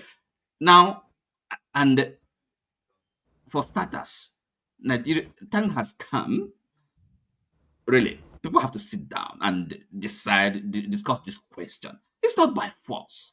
Okay, so one group of people in the southeast killing themselves in the name of Biafra, that's not going anywhere. It hasn't served anybody. It hasn't produced any benefit for anybody. It has only caused chaos and wars. Okay, so we have seen it. The evidence is there. It doesn't matter what you can believe anything. And again, people have to. The idea that everything goes. We don't have there's no difference between light and darkness. We can support anybody you want to support, and then come on, what kind of logic is this? It doesn't mean we cannot reason, or have know what's our objective facts, okay? Or maybe you don't have a value of truth. Everything is kind of some kind of relativism. I don't understand. We should be able to look at things, look at situations, analyze them objectively, okay, and make and reasoned assessment. It can just be acting for the sake of acting, without thinking, without understanding, without having a clear vision. Remember, I said from the start, lack of clarity, moral clarity. Okay, so it's part of the problem. And who are the people to kind of guide, lead?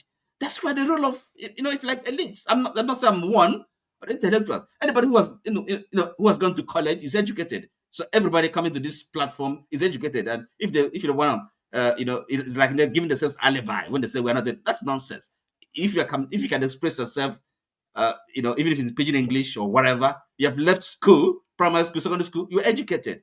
You can take part in the public debate, in the life of your community. Okay, so all these excuses, I don't buy it. And if if anybody's if it's aware of blackmailing people, cajoling people, no, I don't give into that. So all right, we have to understand what is going on.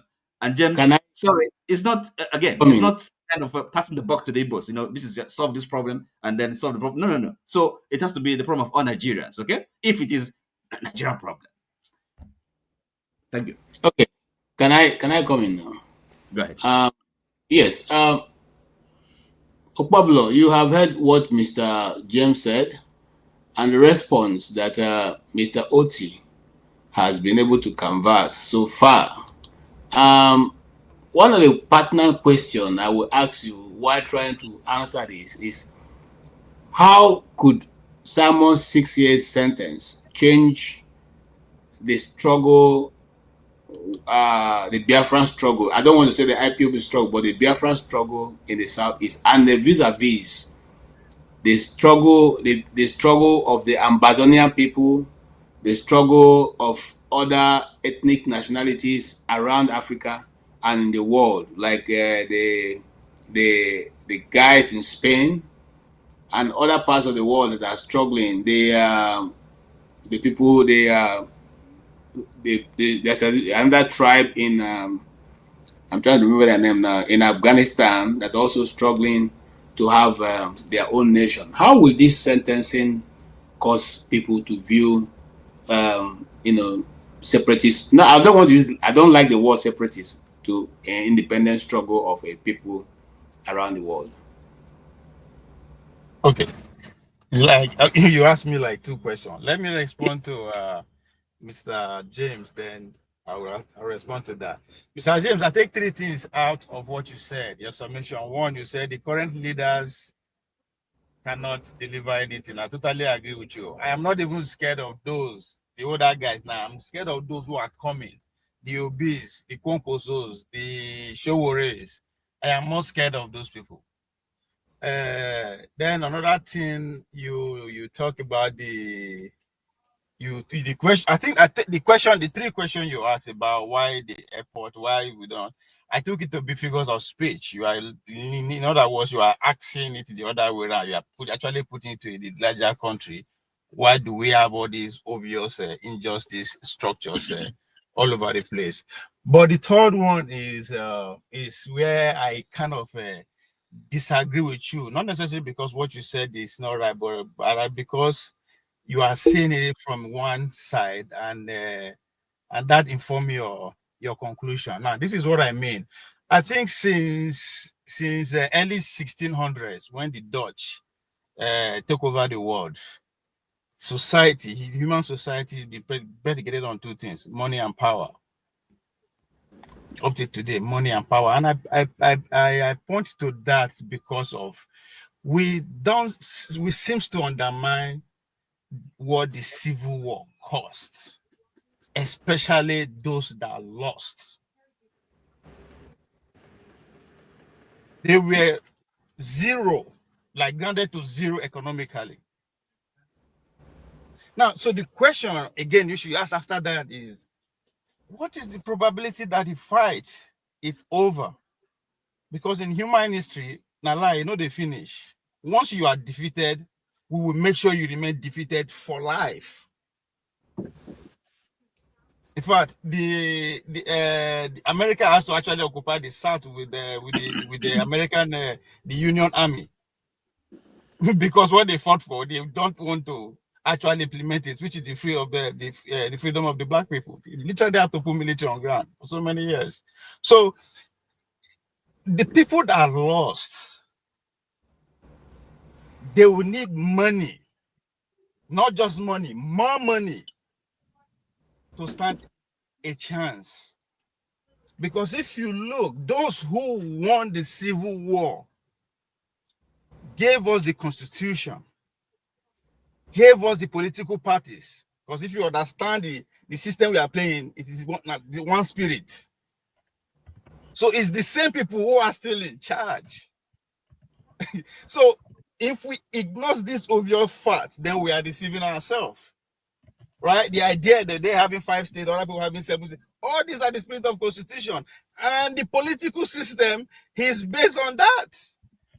So the Obi not finding a political party or not willing to form a party, know what he's doing. Because at the end of the day, the odd is against you. You are 2 points down. So there's a lot of obvious injustice in our political structure because that's what people don't understand. So the Civil War also was actually between the transformation of the parliamentary system, which is regional, which is where the Igbo man have his way. So the idea of crushing them under presidential system, that's the genius of America. Because the people of America never have a say from day one to today. The whole point of their republic is to guide the few elite from the poor. That is what democracy is all about. When they tell you, is the majority have the sway? Yes, the majority of the people that are allowed to participate. Majority don't participate in primaries, even if they do direct primary. We see that. So all these things are not happening because of their foolishness or stupidity. No. The system is working exactly how they want it. As I said, it is a product of war that we are operating on, both the system and the government. So it is pretty much impossible that what you are asking to happen just like that. So their money don't add up. That's why you are seeing the people like Obi. And for the fact that they are old enough to vie for power, whatever that you are seeing today is the consequences, unfortunately. Now, people, they sponsor all these things that you are seeing. That's why the conversation between us and Tunaja was hectic the other day, because he refused to see what is happening underneath all these things. The amount of people who have acquired enough or weight enough to vie for that number one seat. I said it, when the amount of elite is outnumber the position that is available, what do you expect? Everybody go to pull mouse, go to pull power. It is a system that we are practicing, unfortunately, but nobody everybody understand them. So asking those questions, why there's no this, is still part of weapon of defeat. You want travel? You go come here first. Now we'll go collect your money tire before you go travel. If you come back, we'll go see. So all these things. That's why my argument is that we should stop telling these people they are stupid, they are ignorant, they don't know anything. No, no, they are the smartest among us. That's why they are winning. We feel disagree all we want, but our life depends on their policy. That is a fact nobody can deny. All of us scatter around the world because of what? Because of our political policies. Thank you. You see, that is thank you, Ovia. And I want to implication of Simon Ekpa. As I said, the world have more interest than just it's beyond Nigeria at this point. This is I think it's, as I said, he's the first person to be charged with that kind of law. So it's a case study all over the world. Everybody will go. It can only happen 2 ways, especially the world is going through changes, right? Either this is the way it's going to continue. Anybody that raises his mouth for any part of the world will be shut down just like that. Or if you succeed, Or until the war come to peace again, thank you. law is set and they go ahead. Yeah. Thank you. I like what you say, and you know, Ovie has brought a lot into the conversation. If we are following, you know, one of the things that brought into the conversation is the fact that he mentioned this earlier, but you know, we didn't follow up, which is that this is novel. This is the first time anybody around the world is being charged for what you said across the sovereignty of another country, and for it to be held to this so-called standard that they're trying to portray. So the question being, AJ, sorry. I'm coming to you. Okay. Just hold on. So the question being now, is it going to continue? That means if I'm here now and I say Tinubu Waka Shege Banker, then they can now hold me here and try me for causing the president, or are they going to, or is the Supreme Court of the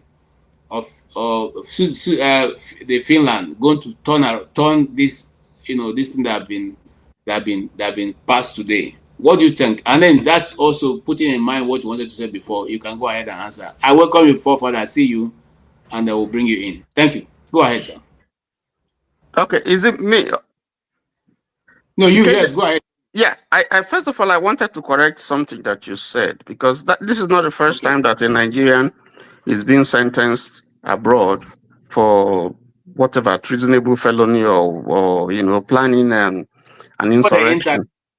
So via social media platform, because yes, that there's the guy Okai. Yes, because I wanted to say Henry Okai is in South Africa.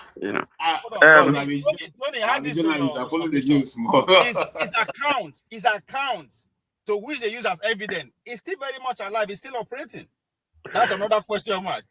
But what I want to say is that, you see, let's not just limit this thing to the Southeast, because this issue of secession or people wanting to pull away from Nigeria didn't start from the Southeast. It didn't. In the Southeast, is just part, because if you look at it, Awolowo was sentenced to prison for treasonable felony. We are in the West. We have had Igboho. We have had Professor Akintoye. We have had even, a few years ago, an invasion of Oyo State by a group of people who were armed, and they say they are declaring secession. They don't want to belong to Nigeria. If you go to the Niger Delta, we have militancy. But even before that, you have Isaac Adakaburu. It was secession. Wanted to break away.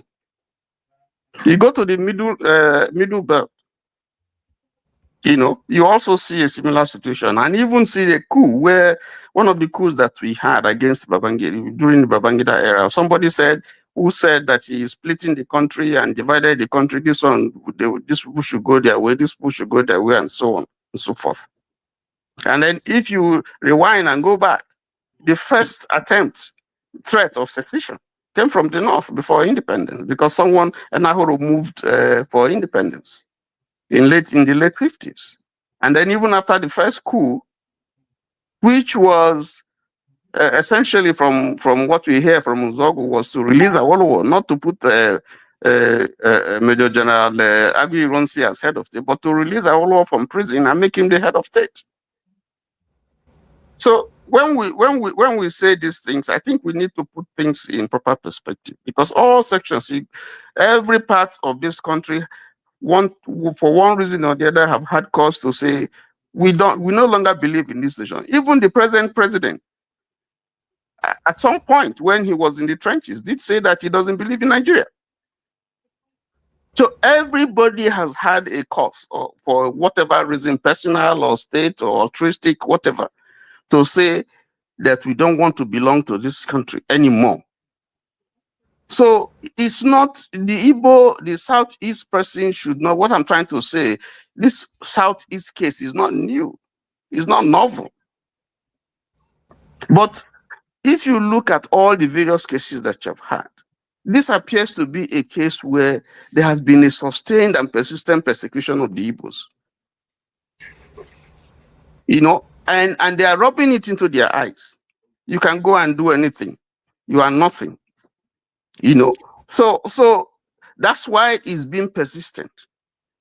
And if we want to resolve these issues, we know the problems, and there's a way that these things can be resolved. So, but the system, thrives on it because they see it as a situation, as an opportunity to deal with these people who they feel that they're defeated people. That's why they're doing it, because any serious government would want to address this issue like they did in Niger Delta. They would like to deal with the issue as they're dealing with terrorism right now. They are rehabilitating people, bringing them back, putting them in here, giving them money and negotiating with them and so on and so forth. Why is that of the Southeast different? So we must ask ourselves the issues. There must be something about the Southeast, or in this case, this particular case, that is making government apprehensive. Are they afraid of the Igbos? Are they? And if they are, why should they be afraid of the Igbos? So these are the issues. So even though we have had all these cases all over and over, and even more in other places, for instance, in the Southwest than in the Southeast, why is that of the Southeast? Why is there so much hatred that you cannot run for political office and win, and they're quick to tell you that you don't belong? If you go to the military, you don't see your people there. You go to the police, you don't see your people there. You go to government offices, even the present structure, you look at those who are service chiefs, who are, in the various commissioners and so on and so forth. You just find a lopsided distribution of offices and privileges, even in terms of infrastructure. Sorry, Tony, please, could you address, and then what do we do as Igbos? So that's the question I'm interested So in. the first thing I'm saying, that the Igbos have a right to agitate. Straight away, they have a right. But the strategy is there are so many strategies you can use. Now, our politicians, our chiefs of Hanese, they have failed. That's why the youths are restive. They have failed. They are not pushing the issue. Apart from one or two people, they're not pushing the issue. So if you cannot... Shouldn't we, the people, work harder at that? I mean, the ordinary Igbo people, right? Okay, you and I, right? Shouldn't we work harder to make it if like engineer that properly? I agree. Even what we are discussing now is part of the process of trying to wake up to create awareness. Sorry, the reason why I'm saying this, you see, when you want to make your own progress, it's not just people allow you to speak. They allow you to speak. So allow you to also make their suggestion. If you want a comeback, you ask me. So because there are other people who are here, have not spoken. Allow him to make his point. He has been patient since. Allow him to make his point. You can always come back and say what you want to say, but let him make his point. Okay, we have time. We have one hour here. So please speak. He asked me a valid question. I'm okay with the question that he asked. But let me just give it. One of the ways you can address this thing is political will. When Yaradua saw the problem in the Niger Delta and saw the approach that the governments before him have taken, he had the option to continue in that way, but he said no. We got to explore another option, and so he went for peace. It doesn't mean weakness. Now, what will the government lose, for instance, if the Attorney General, for instance, declares a nolli prosequi for a case that is very clear concerning Nnamdi Kanu? Because the Supreme Court had made declarations. Almost all the cases he has won. The man is innocent. Free him, give him bail. That you would see the effect. It's going to douse the tension, some of the tension that you have in the Southeast, because you want to address the problem. And then there will be no need for this militarization of the Southeast. There will be absolutely no need. All right. Thank you. That's one point. Then two, the ills that there are things we know that are not right, that make the people feel sad and feel that they don't belong. That just mere political declaration and so on. A lot of it is just by someone who is in the head saying, no, this thing should not happen again. No, give them this. No, give them that. Give them that. Some of those things will help douse the tension that you have, and then we can move it from there. They can't be solved in one day, but you could take steps to show that you are genuinely interested in making peace. But when you have a policy that shows that you are discriminating against some people, some sections of the country, while some others benefit, then that's a problem. All right. That's a problem. Thank you so much. And then for those who are asking, I'm coming to you, Revolution. When we started this program, we said that the court said that Simon Ekpa is not a lawyer, but his wife is. Consequently, in our introduction, we said that if his wife is a lawyer and he is not, maybe a paralegal, paralegal, what are paralegal? Those who learn how to write, help immigrants write their statements and all that, or their story or whatever it were. Those are paralegals. They are not really lawyers. So if you're a paralegal and you may have read law in Nigeria, but if you are not outside of Nigeria, you probably not be called a lawyer. You'll be called a paralegal because you have not gone through their legal system to learn their legal their school, their law school. So you cannot really refer to yourself as a lawyer. It's possible that he is a paralegal. It's possible. I don't know. But for the law, for the court, the judge, 3 judges to have said he lied on that issue, it means that they don't see him as qualified to practice law in Finland. That we made that, but we're not here to hide any facts. We laid out the facts right before we started. So if you want to know more of what we said, you could go back to the beginning of the broadcast to see it. Don't throw things into it and think that you're going to dissuade us, from whatever we're discussing. The truth is that there are thousands of people, if not millions, who follow Simon Ekpa. You like him, you don't like him. That is the reality on ground. That's the reality on ground. You're being, sarcastic or otherwise will not change it. And the other truth and fact on the ground is that it is not the end, it's just the beginning of this long stretched out journey. There's still the appeal court, there's still the Supreme Court of that land, and all these cases will go through it. So let's not begin to just condemn the guy. What we are trying to look at is whether, since he has been apprehended and put in detention, have the things going on in the Southeast stopped? Somebody said yes, has stopped because we're not been hearing it. No, the situation which was analyzed by one of our people that we hosted on this program is that the money that was hitherto made available by the Buhari government is no longer flowing. So those who have been paid to cause small trouble in the Southeast are no longer being paid, and because that funds are no longer flowing, they have now decided to change location. That's the truth of the matter. Their foot soldiers are not being paid any longer. And I have the video of Hope Uzodinma, the governor of Imo State, saying that these things are not caused by IPOP. Let's not begin to invent new story into it. Let's just deal with this issue.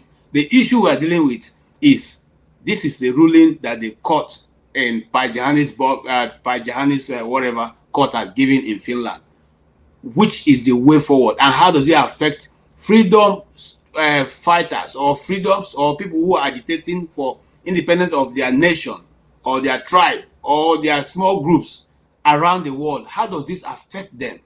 So we're not just narrowing down on Nigeria, we're narrowing down because the news is international. I'm talking from an international point of view.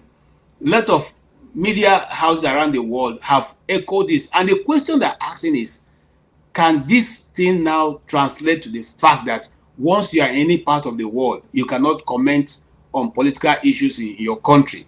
And if you comment and your country views that as being insightful, can they take you to court in another country and get you jailed? This is the question that's facing all of us, gentlemen. And for those of us who feature on the international forum called Internet, it's also a question facing you and I.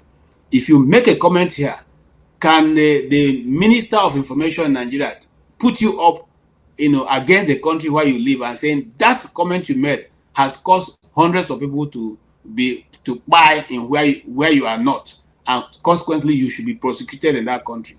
And would they now offer them free oil or free money or something to make sure that they put you in prison? This is more serious than we're thinking. So let's look at it from that point and stop narrowing down on just Simon Ekpa. All right. Having said that, I want to welcome back Revolution. I don't know, Mr. James, I see your hand. And I want to thank you, Mr. James, for being around. Mr. James, his environment, a lot of rain, storm. We can even hear the storm. But he has been there. And I also want to thank the people of Gabon. The light has not gone off. I've been waiting for it to go off because in Nigeria, once it starts breeze and wind, the light will go off. But your own is being available. I want to thank you for being around. It's Gambia, not Gabon. Okay, Gambia. Sorry, my brother. Okay. Yeah. Thank you very much. I just want to ask a question so that we give Revolution the chance to talk. Yes. Is it possible for any ethnic group to win a presidential election in Nigeria unilaterally without getting the support of another ethnic group? Although there are some anyway, that's the question. All right, thank you. That's a nice question. Is it possible for the Yoruba Hausa, Fulani, Ijo, or Robo, or Isekiri, or Chief Igala Jukum, Basange, Itolo Igede, or the people from Baja, or the Angas Nupe, or any of those people? What is my other of my friends? The Chief, is it possible for the Angas, the Birom, is it possible for any of these groups, the Fulanis, the Batamas, is it possible for them to win election without the cooperation of other people? I'll leave it to you, Revolution, while you're making your own comment. Please remember to answer that question. Well, anyway, greetings one more time. I don't think it's possible for anybody to win election with other people. That's my own straight answer, because we are one. Even the fact that we are trying to pretend and divide ourselves, or because we are not getting something, we think the solution is to divide Nigeria. Nigeria is one. You understand, in my own view. Despite the fact that the Igbos, where I belong, the people at the top, these so-called high-class people, they have a war among themselves. This is how I see it. They have a war among themselves, that because the Igbos, from that time, they decided to go on their way. Like somebody was saying, a defeated house, they will try to press you down. We beat you now, so we'll not ever rise again. That's the game these guys at the top are doing. But when you come to people like us, I always repeat, that grew in the street, we never have problem wherever you come from. And I still hold that opinion very strongly. I never have problem with a Bini friend or with a Yoruba friend we don't even know. All we know is how can we solve our daily problem. That's what we know. But those people at the top, even let me make this point. P2B, that they did not allow P2B to come into power when he won the election. It's not because he's an Igbo man. It's because it's not part of that system. That's what they call, what even Nigerians they call I forget they call those people. They say now their own Nigeria. P2B, they don't have a command of P2B. They don't say they know what cabals. The cabals. That is the reason, not because P2B is not an Igbo guy. They know that P2B has a different agenda, just like Sowore, just like Samuel Ekpa, just like Nandi Kanu. They know that when these guys come, they will change something organically. I know the problem. Sometimes I used to dream, so all this smart why they make. If you become president tomorrow, what will you do? I know what I will do. We all know what the problem of Nigeria is. My brother, they are telling me to go back to evening school. It's a good suggestion. I will do that just to please him, because he thinks I'm below his standard. You understand? Arrogancy has blinded him, that he thinks that what I say, I ramble. I don't go to the point. This is. And I'm not using myself as an example. Please, give me my time to talk. When you were abusing me, I didn't say a word. I was waiting for my time to reply you. So if you allow me to take my time, you can abuse me if you like. I don't abuse people. I don't fall into people's shoes. I don't know that. I'm so educated enough in my own level. You see, you're educated. You see, you're educated. So what I'm talking about? I'm not up to your class according to you. But what I'm trying to tell you, which class? Education. What you mean? Let me excuse me, Mr. Oti. I know you are fond of interrupting people unnecessarily. Sometimes, not unnecessarily. All the time. They've cautioned you here a few times, so It's not that I'm saying it. What I'm trying to tell you is that the problem of Nigeria is, okay, the Igbos, I like what KJ just said, right, this question. He mentioned other ethnic groups. So if the Igbos think it's only them that are crying, the other ethnic groups that they don't even mention their name at all. They don't even, Goodluck Jonathan came in by luck. If not, no South will ever come to become president of Nigeria. He came in by luck. Even this one, they are pulling his leg here and here just to confuse situation. They don't want to be there. So they prefer to use somebody who they can control. You understand? So for me to learn, because I don't like wasting time, those of you who are, some people will say, like my brother Tony, he said something, that what the freedom fighters are fighting, he doesn't have a problem with them, but the way they fight for it. That is what many people have a problem with. Even though himself, he said the way they are fighting for it is what they don't like. They don't like violence. Let me tell you something. Somebody says, so where there is no peace, there's always a chance of violence, because you cannot fool all the people all the time. Somebody was telling me they want a Nigerian problem to be solved politically, for example, political process. But sometimes when I'm listening, they don't give me the next option. They say political. We have been to elections in this country, for crying out loud, many times. We will vote somebody in, those people at the top, they will truncate it and tell us that go to court. And then when tomorrow somebody like Shore stand up and tell us, let us do revolution, they are just allocating scores to people. They are just, you people will say Shore should grow up. Why could they talk so? But they told us to go and vote. We have voted. They refuse to give our vote to count. Look at the ones they just did the other time, by election, local government election. People sat at home. People are tired of being deceived. So when a freedom fighter rises up tomorrow to say, okay, since they don't want them in their normal way, let us raise arms to fight these people, because they get in there, they're not doing anything, they just destroy the country, they tell us go and protest while we are eating, we don't do any, we don't react. Then people tell you, let us protest. When I say no, this guy, no, Nigeria is the only country we have. That is my headache sometimes. Because there must be a solution. Not just coming here to talk. Now, if Samuel Ekpa has been in prison, whether some people like it or not, some people will come here, just talk. They say he deserves him right. If you are in the trenches, you must expect to go to prison. We all understand that. But what is who is winning? Is it the common people Samuel Ekpa is fighting for, or the people who left Nigeria? I know a lot of. I have one brother here. He says he's a professor. He's driving taxi. Sometimes when I see him, when we jam like this, he will be sleeping in his cab. You understand me? I can't say all the school. Sometimes I will remember. The man used to remind me of Odi. I will say, okay, look, I'm now. He learn all waiting. He learn. He come from Sweden. They drive taxi. They sleep. No customer. Then when Samuel Ekpa rise, say let us fight. When Sore rise, say let us fight. Una go they blame him. All right. AJ, All right. thank you for the time. I'm running again. Thank you. Thank you so much. Thank you so Good much. night. Look, Revolution, I like your contribution. Always come. We appreciate you here. Okay. I will be coming, Mr. James. Thank you, sir. Revolution, you and I have unfinished Revolution, business. you are putting my Revolution, uncle on blast. you and I have unfinished business. All right. Yes, before we go on, I want to thank all of you for being here. I'm coming to Forefather. And I want to say also, please like this channel, share it.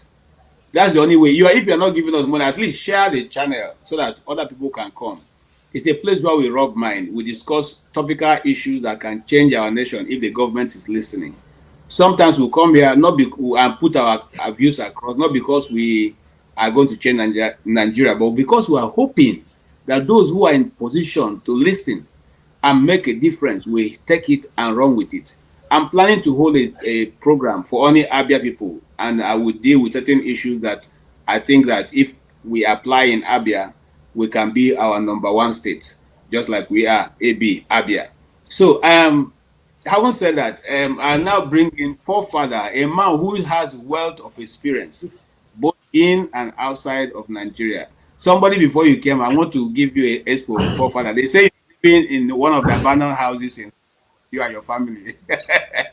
So, because of that, you may not be able to speak, truth to this, because people are benefiting from the abandoned property of the Igbos. I have given you that expo. I won't tell the person who said it, but you can go ahead and clear your father's name, because I know you're not living in abandoned property. But if you are, let us know, so we know that you're one of the enemies of the Igbos. You're welcome to the program. Thank you for having me, KJ. Thank you for hosting, and greetings to the panelists. It's true that I grew up in a property that was taken off an Igbo man in the. Okay. No, that's true. That's true in Port Harcourt. This is one of the reasons why I find some of the issues a little bit problematic. But I think the person was saying I'm living in an abandoned property in the UK, so good for him. But two things that stood out for me from the submission so far that I've heard, at least I came not long ago. I think the statement from Tony about the Southeast not being provided any form of amnesty or safe corridor, whatever you want to call it, that is quite interesting that it hasn't happened. Because the amnesty in the South, if I'm not mistaken, one of the champions of that amnesty was Onyema, isn't it, of Air Peace, and he hasn't done anything like that for the Southeast. I don't know why. Maybe because he feels like the IPOB people are not in any mood to be repentant. I don't know. Who knows why that is the case? It seems odd, though. There's also the issue of the lies that Samuel Ekpa has told, not only to Nigerians, to even the people in it wasn't Finland. Yeah, that's where he is now. So they got crossed with that one. He said he was a lawyer. He's not a lawyer, and boom, they took him. Maybe that one even pissed them off even more than the fact that they killed so many Nigerians, because it took a long time before they picked him up. But this is the problem now, isn't it? He's always been a con man, but people need somebody to tell them what they want to hear. This is one of the things why people like Socrates hated the democracy, or he called it populist people policies. And when people say things people like to hear, they just run towards that person, whether it's true or not. They don't care. And I've always seen him as a charlatan. The last time he was here, not 9 months ago, you will not believe it. He was actually here about 9 to 10 months ago. I even had to go back and check the video to confirm it. And he was here with I think he was wearing some kind of permed hair with foreign flags behind him, and with Jesus listed. I was like, how are people following this man with all those things? And the people he's championing in that image are people that decimated his own community in the past. They think it wasn't only Yoruba, or when the Oyibo came, they decimated everybody before they took over. And he was wearing, so I just didn't see him as a very, very serious person. And the fact, the idea that he is the first person, he's not the first person to have been convicted like this. There has been a lot of people. And one other thing that also stood out to me is the fact that they arrested him in 2024, I think November, and he's been convicted today. In Nigeria, they arrested him in 2021. They have not finished the case today. It just tells you the way Nigeria justice system works. That's why nothing works in that country. They can't even prosecute a simple case that they have clear cut evidence. They just sit on it and leave the guy, and they might use him for politics now, because if they see that P2B is a very popular guy and they don't know how to tame him, they go and leave him Nnamdi Kanu, because Nnamdi Kanu is not a big fan of P2B. He comes as cause chaos in the Southeast. That's another ammunition in Tinubu's pocket that he can use against the Southeast in the coming this election. So it's a very, very sad tale to be watching all these things unfold. And I don't blame people that say that some people are targeting Southeasterners in Nigeria. They are. And I'm not going to shake from saying that some Southeasterners don't help the case too. They too make things very easy for people to target them. And those ones, people like Ekpa, they should go to the back seat. Bring people like P2B forward. That's what you want to do. Don't bring people that just want to cause trouble all the time forward. Put them backward. Thank goodness, at least he's out of the way now. Hopefully, he's not going to come and start threatening people. During that time when the election was about to be held, he came on. He said nobody should vote for P2B. He was threatening to kill people. They should prevent people from going for an election. He was causing a lot of trouble, man. The guy was problematic, even for P2B, because whenever he shows up, he reminds people of that, and he affects P2B's popularity.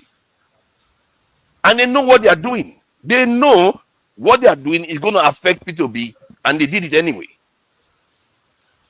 They all knew it, and I wonder why would you do something like that? Why would you just do stuff just because you hate Nigeria so much? You don't care how the people living on the ground right now are going to survive. I don't understand them. Personally, I just think that those people are agents of chaos. Maybe they are even working for foreigners, for all I know. We don't even know what drives these people. How can he truly believe in Igbo people and he's wearing all those foreign emblems? How can he truly believe in his ancestors and the pains of the Igbo people and he's wearing that many foreign ancestors? He can't even keep his hair his own. He will have to go and permit. I don't know. I don't understand it. I really don't understand how people follow these other people, but I will leave it there. I just feel like there are injustices against Igbo people in Nigeria. It's happening clearly because that case that Tony mentioned, that there have not been any amnesty in the southeast.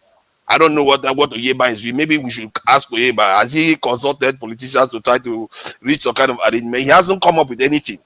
And there is also the targeting of Southeasterners in elections. Even when the election is not here, they're already targeting Southeasterners. I was here on the platform when they were targeting Southeasterners. The other day, I asked a question about this, as people were telling me, "Oh, don't talk about it. You are the one inflaming the whole issue." So I will be on the platform again the next election. Then I'll start talking about, "Oh, they are attacking the Igbo people in Lagos again." You think I want to do that again? I don't want to do that again. So yeah, I'll leave it at that. I think I've gone on too long. I can rant for 1 hour about this. Okay, thank you so much. Yes, I'll go to Ovie straight on. You've heard what forefathers said. I don't know where to even, because a lot of things forefathers said that probably doesn't sound too right to me, because Buhari was selected by Boko Haram to negotiate on their behalf, and Buhari totally supports, because he said an attack on Boko Haram's attack on the north, and we didn't hold him to. How come be it that every time we hold an Igbo man account for what others are doing, especially in such a situation? What's the difference when a northerner makes a statement like that? El-Rufai said if anybody comes to monitor election, they'll go back in body bags. They didn't see that as anything, but if it's an Igbo man, that would have been a national crisis. So what makes a difference when it's said by somebody else and then the Igbos repeat it? By the way, the guy who contested Garba Buhari, is it Garba Buhari or something? What's his? I've forgotten his first name. Who said that one man's I want to quote him properly. One man's Boko Haram is another man's freedom fighter.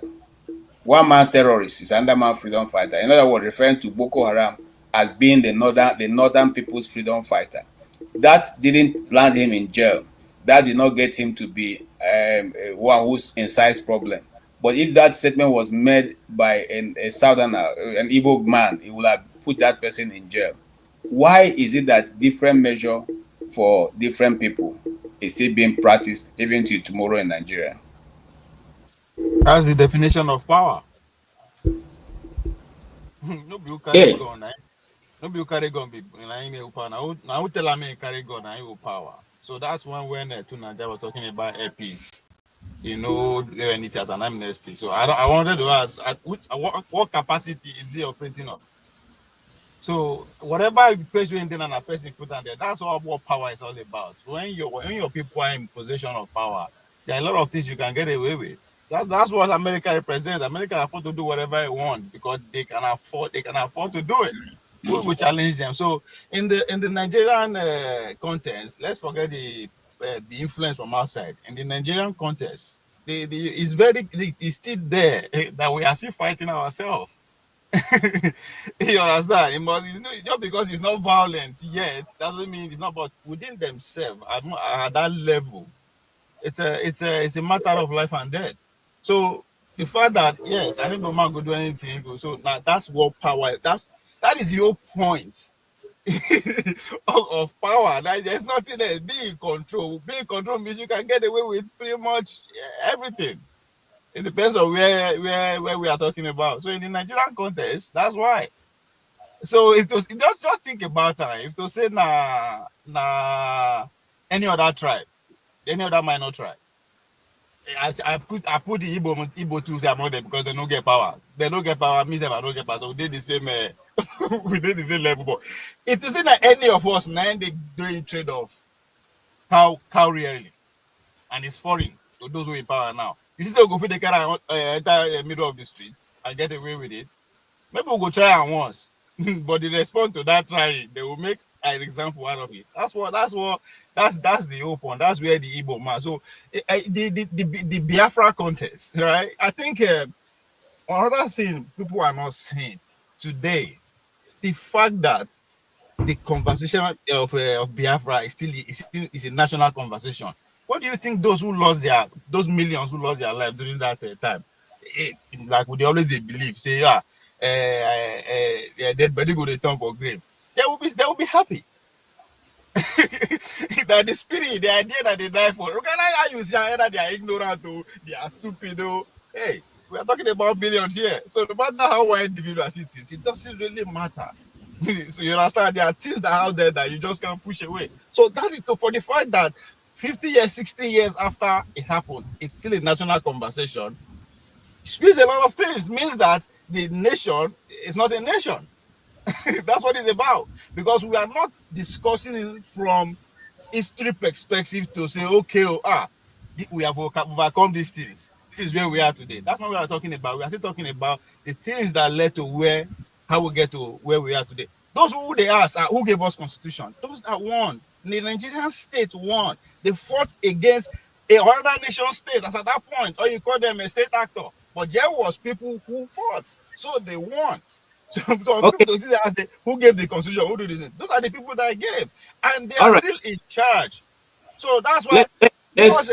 Hold on. Let's move the conversation forward. What do you think? There are 4 people who were freed, and those 4 people were freed because they couldn't tie them into this charge. Now, the question I'm putting to you now is, what will be the effect of this sentencing as to the funding of freedom fighting or freedom struggle in Nigeria? How will it affect those who are either sponsoring or who are either putting their money into this struggle? Will it cause them to continue, or will it be would there be a backlash on those who are either to helping to propagate? Sorry, those 4 people, me and you know them because they no get followers, they no get power, they no get influence, they are not as influenced as Ekpa. So Ekpa is an interesting, national or pretty much international conversation right now. So the first thing they know, poor those people, they will know they are not significant, so they are not the important into the story as it developed. The other question that you asked is, sorry. Yes, how will it now affect funding? Yes, it's not going to stop. If quote unquote, if 3 million people die, and we are still having the 2 people where they are alive, still having the conversation. It's like you saying that the 4 people today in the room that manifest to 6 million are fluke, right? So if 3 million people die according to record, that did not shut the conversation. There's nothing can stop it. Yes, if it just go down a little bit, but you will metamorphose from any other form, right? They cannot come when internet be only YouTube and Facebook and a few of them, and they catch them, which is say nothing. Before you know, you go Twitter, you go TikTok, which is the latest technology after those one, and somebody else came. So human as we evolve, as technology evolve, so all these things, unless we actually sit down, I mean, those in charge sit down and actually say, I was talking about, I think with Tuna Jabi yesterday, say, come, our future hang on two things. It's either these men who are in at the corridors of power now actually sit down and look at what is happening and say, come, this will consume us all. And they decided to carry out the revolution among themselves. So it does happen, right? In order for you to avoid the civil war, you carry out the revolution among themselves. If now wealth disparity, you distribute the wealth, you have to do something. Or few people among them who are going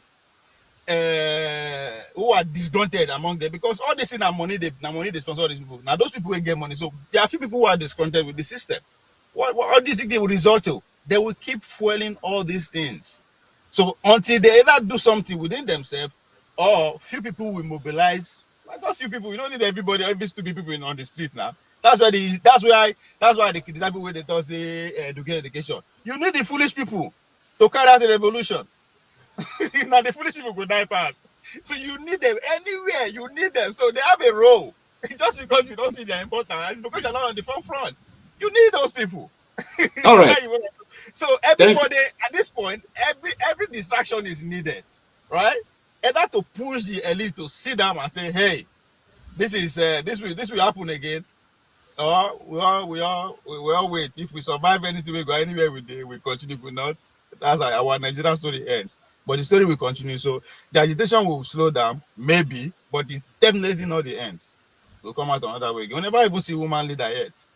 We'll never ever see priest leader. To Nigeria, we talk about how the man they just how he appear. People they follow Pope where they wear cap. If I wear that same cap, come your house where you get grown up daughter for house. You know, don't you see me as one any somehow? But millions they follow up. So every leader have his own way of disguising himself. If he works for them, fine. Yes, there are people who are following because of that. It's needed.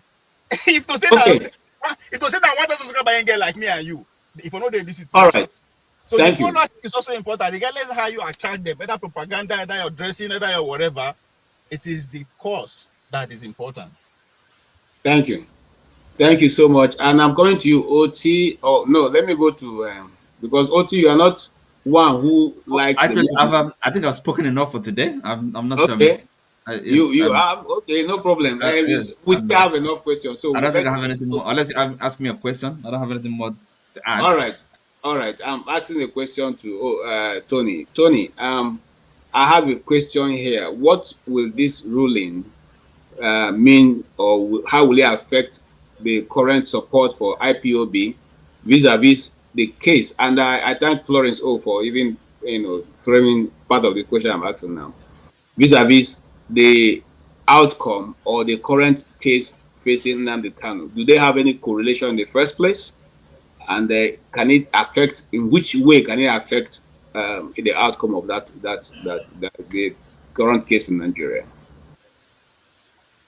Well, I can only speculate. But one thing I know is that the current government is going to be pleased with that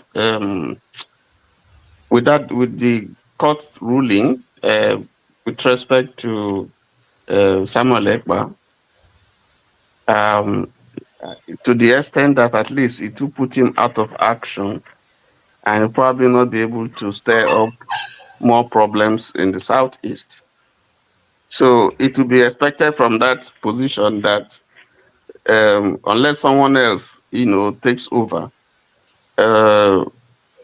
it's likely, quote and unquote, that there may be some moderation of the problem that you have in the Southeast associated with Samuel Ekpa. But for me, I don't think, not being a fan of Ekpa, I think that, if you ask me, I think it's proper to silence him. That's my view. And I make bold to say that. Because like I said, I don't endorse his strategy. I don't. And I will never endorse it. For instance, I don't see any reason why every Monday the Southeast, there will be no business in the Southeast. I don't see any reason why. I don't see who gains from it. I don't see how it benefits the Southeast. There's a lot of money. I mean, there's a lot of businesses that would have gone on. There are a lot of, I have a niece who lost the husband, and the son is in the East serving. And he couldn't immediately come when the father was sick, to leave on Monday when his father was sick, because it could be dangerous. So the mother, the bereaved mother said, don't come on Monday. You wait until Tuesday. There could be some more serious cases on Monday. Somebody seriously ill. And then in most places, I understand, in some places, I went to the East, I know that when I went in November, December, in Umuahia, I was in Umuahia, and you could move around even on Monday. But I know that some places in the East, I mean, this thing doesn't hold. But there is general fear that if you have to transverse town to town or state to state, you might just get into trouble. Assuming you have a serious situation on a Monday, you can't do anything. So the people that you want to protect, the people that you say you are fighting for, your policy, whatever instruction, whoever gave that instruction, and they point to Samuel Ekpa, it's negatively affecting them, it's affecting their life, it's affecting their business. I don't think that's a way to fight the current problem. I don't think so. So I fault it. So I ask you a question, Mr. Tony. Yes. You, in a nation where 200 people are died in a day and the nation goes forward, will you blame a young man from that nationality or that tribe that rises up tomorrow to take up whatever way to defend that community? Will you blame the person? I blame him. He has no reason to stop me from moving freely in my country. Absolutely no reason. You have not answered my question. If in a community, let's look Yewata, 200 people went to bed. They didn't have any enemies. But by the time they woke up in the morning, they woke up in heaven or hell, as the case may be. For no reason. They didn't take anybody's arm. They didn't kill anybody. They didn't do anything to anybody. But people invaded their community at night and didn't only buy them, even their little children who were 3 years old, 2 years old, 1 year old were massacred. Will you blame a young man whose family was cleared in one night? Will you blame him tomorrow if he decides to be a freedom fighter? You see, that is why I went about citing the fact that you have these splinters of groups all over the country asking for secession or asking to break away, or that is not peculiar to the Southeast. I did make that point. And it's clear. Sorry, that Tony, it started by your friend, though. Now your friend started it at home. Who was it? the no, nation on a more is... serious note, it was one that started it. Not Who is my friend? Who was it? Okay. Was Ricky? Fine. Yeah, So you call him my friend, okay? No, because you use it like no, I was just you used it as an example earlier on. Yes. The point is that the nation is not run the way it should be. So you find these pockets of people disgruntled, ethnic groups, disgruntled because of policies that emasculate the people all over, across the board. So that's why you have all this, and it tells you that this nation is not working well. How can I blame anybody? My father was killed. My town was totally decimated. I have a right to take up arms against Nigeria and kill anybody. Yes, but I didn't choose that path. So it's up to who wants to take whatever decision. I wouldn't endorse that path. That's what I'm saying. But does the person have a right to be angry? Does he have a right to feel bitter? Yes, of course he has a right to feel bitter. But we can't bring down the roof. We can't. My point is that if you take revolution, because a revolution was here and it was saying, if you start a revolution, you don't know how it's going to end. It's like throwing a stone in the market. You can't control it. You can start the process, but the end result you never tell. And the end result can be good, it can be bad. But what we are looking for, is a solution that is going to take us out from this mess that we are in, not the one that will worsen it. Okay, thank you, Mr. James. Will you want to add to that, or should I ask a different question? But I have a lot of questions here. You can ask questions. Never mind. All right. Thank you so much, Mr. James, for also being. Could the conviction of Mr. Simon Ekpa increase or reduce the recruitment to, will it increase or will it reduce sympathizers? I mean, will people be drawn to sympathize with him for a big nation being unfair to him, or will it reduce? And then those who are celebrating go deported after they finish this thing. Please, he's not going to be deported. He's not Nigerian citizen. He has removed himself from Nigerian citizenship for long. Yeah, you see, I remember those days, I can't remember the year, when, what's his name? Ken Saro-Wiwa was hanged during Abacha's regime. A Benin man in Israel asked me, what will be the effect of the hanging of this man? What will be the consequence? And I told him quite frankly that nothing will happen. It will only lead to the general apathy in the Niger Delta. The war will not come to an end. Simon Ekpa has been jailed. Fine, he's in prison. He will come out. If he will change his opinion while there or not, I do not know. It is based on, I do not know how strong his conviction is. If they squeeze him the way they are squeezing him now, what he will turn to be. I do not know if it will lead to, you see, there are too many variables. What I'm interested in is solution to this problem. I prefer the solution which seemed not to have gone down well with a number of people. I asked a question not long ago. Is it possible for an ethnic group to win a presidential election in Nigeria without the support of other ethnic groups? You know, when I talk of ethnic group this time, I mean the majority ethnic groups, like a Yoruba man winning election, not the type of Obasanjo won after the Nadeko Wahala. That was a special arrangement between him and Olufalaye. It's a special case. Is it possible? If the answer is no, then I think the Igbos should look for a way to get very close to a particular ethnic group, either the Yorubas. I know it's very difficult for the Hausas, or they can, among the Northerners. Let me ask a question. Oh.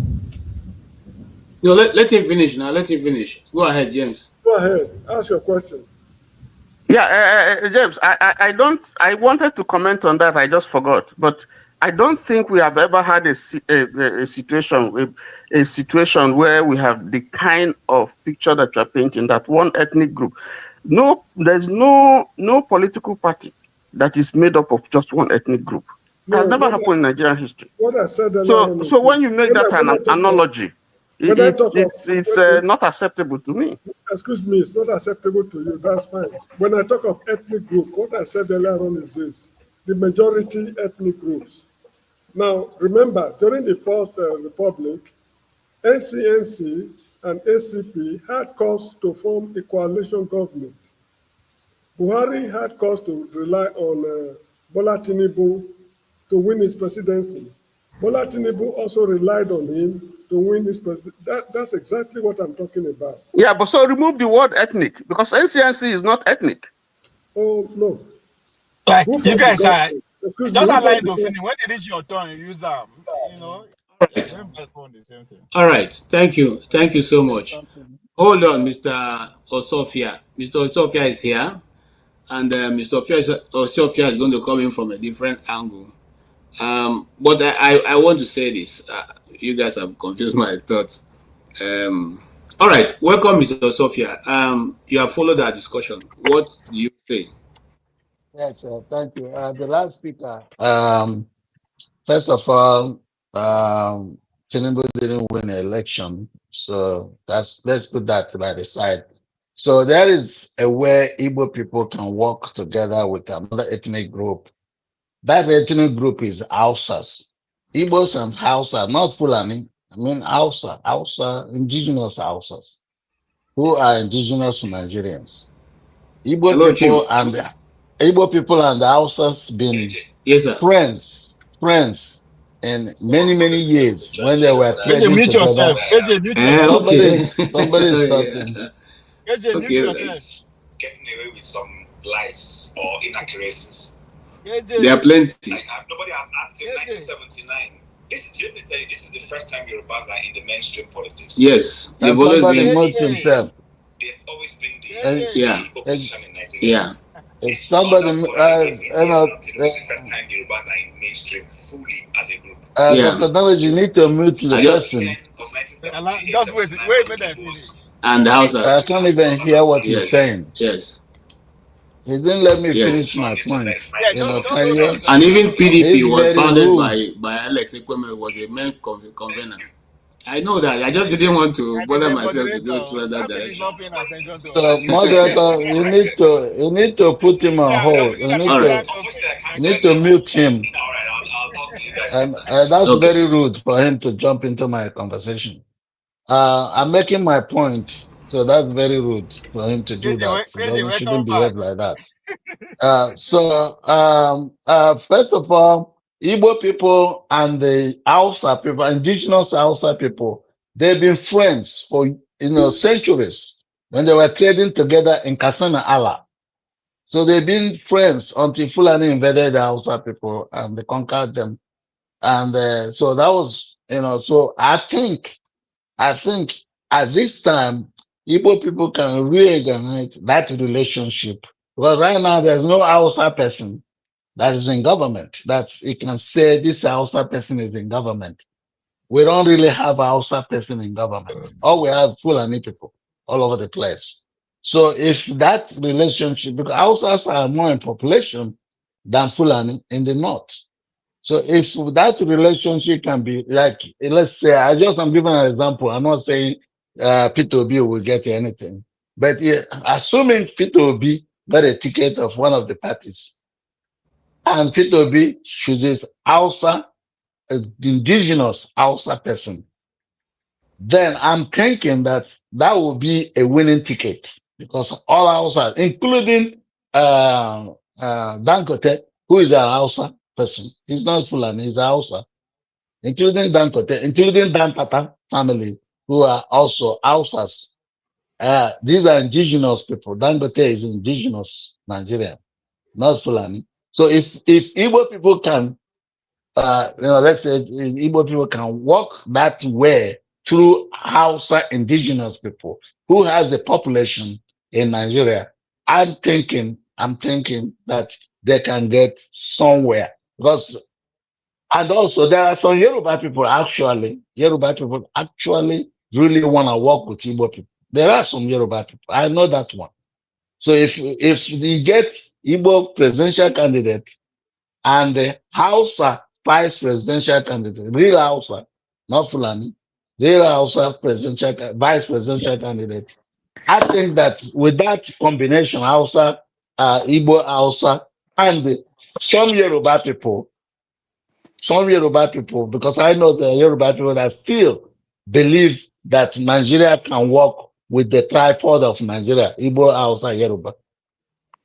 So I think we can get somewhere, and I think Igbo people can really have that presidency. All right.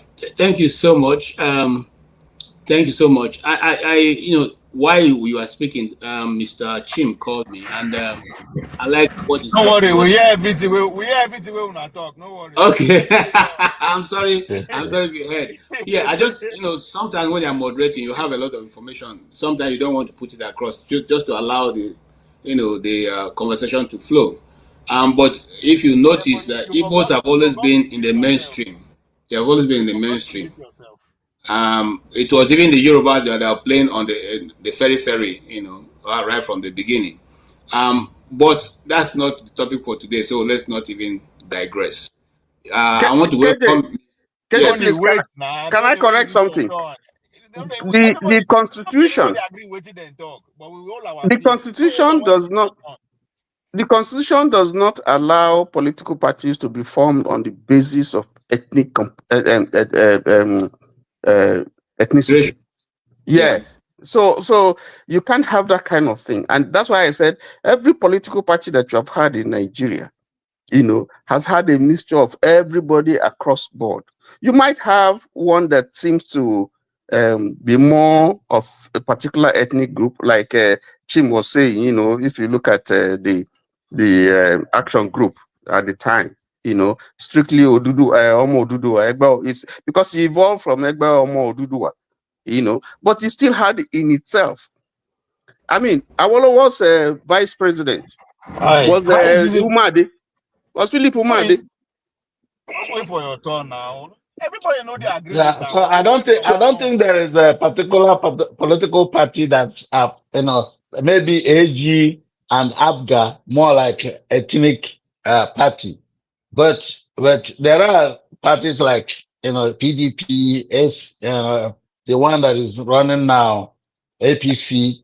They are not ethnic party. There are people that different every ethnicity Thank you. are part of that party. So I just want to clear that to you. Yeah, What I'm talking about is that when a party, any party like APC, PDP, or the new one they're trying to put together now, the ADC, they come back together and they have Igbo presidential candidate and the Hausa vice presidential candidate. And I believe that these two groups plus Yoruba group, I think they can get somewhere. We're not discussing the formation. We're just trying to deal with Dr. I didn't say anything about Simon Ekpa, because this show is about Simon Ekpa. Simon Ekpa, I've had the opportunity to have a Zoom meeting with Simon Ekpa in the past.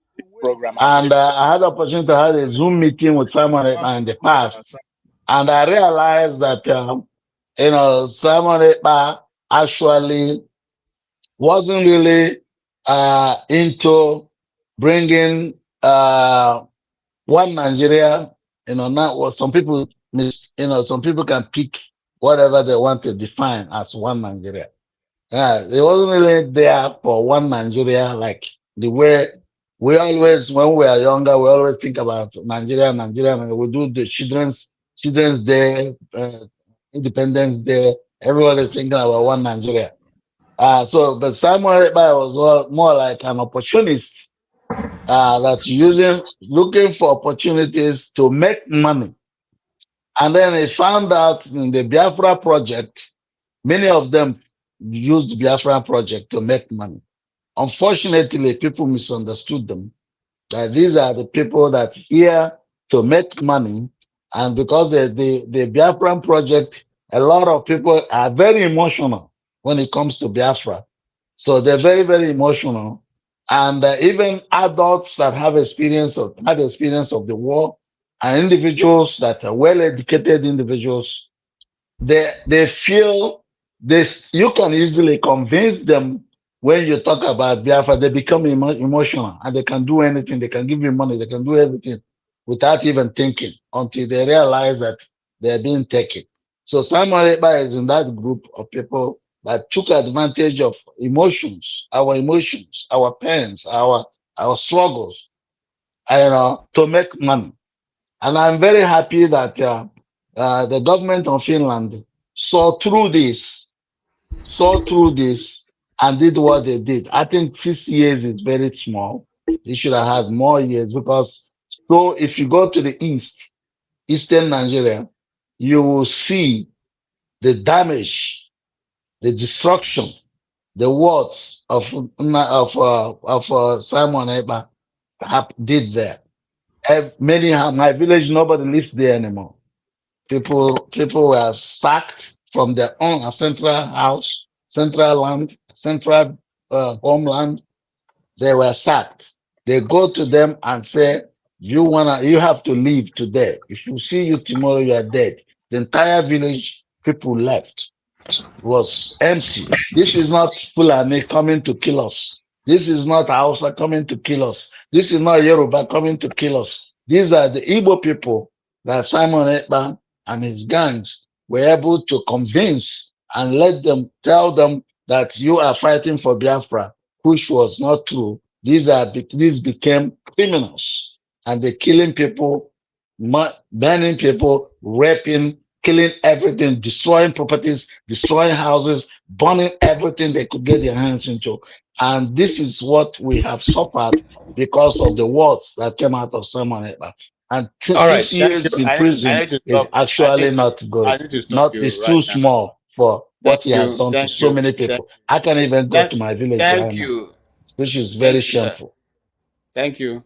I think we gave you more time than I'm sorry about that. Hold on. I'm sorry that Oh, I hold just on. wanted Hold on. to put it Hold out there on. so Hold the on, world guys. can hear this. No, Hold thank on. Hold on. Hold on. Thank you. Now, is it much as some of what you said is not totally the we've had guests. This program didn't start today. We've had guests here who have operated in the southeast and are still operating in the southeast. I will have what they've said. I have much more than enough videos from people who have been operating in the armed struggle in the southeast, who are not government officials, but they are persons of interest doing all kinds of stuff in the southeast. So I will not accept the fact that it's only Simon Ekpa or whoever he is using his proxies in the southeast that are doing the damage in the southeast. There are many factors in the line, but that's not the purpose of today. Maybe before this week run out, we'll come back to that issue and examine what is actually happening in the southeast, and if we're able to get Professor Chidi Odinkano, we'll bring him back in. Yes, let me go to the guy who just came in now. Is and KJ, sorry, KJ, a moment. KJ, That's sorry, KJ, can I just yeah. sorry, Do I are have you KJ? Sorry, excuse me. Are you saying Osofe here doesn't know what he's talking about? He was referring to his village. You didn't even Yes, ask him I what am his talking village from is. experience, and you're So, saying that I don't know what I I'm don't know talking what basis about. you're trying to. Listen. I just came back from Nigeria. I just came back from that village last 2 weeks. Listen And I to came what I'm back, I saying. couldn't enter my village because my village, was littered with, they buried bombs all over the place. Market Okay, but women here, are being killed by bombs. So they step on the bombs. So I just want you to know that what we are saying is not necessarily Simon Ekpa alone. We know that Nigerian government and Nigerian armed forces also caused some of the issues that's exposed these people, these kids, to somebody like Simon Ekpa to take advantage of them because all of right. the python dances, all the as far pattern here? dances, crocodile Let's go smiles, like all of that that's also enough. expose this kid. I understand that.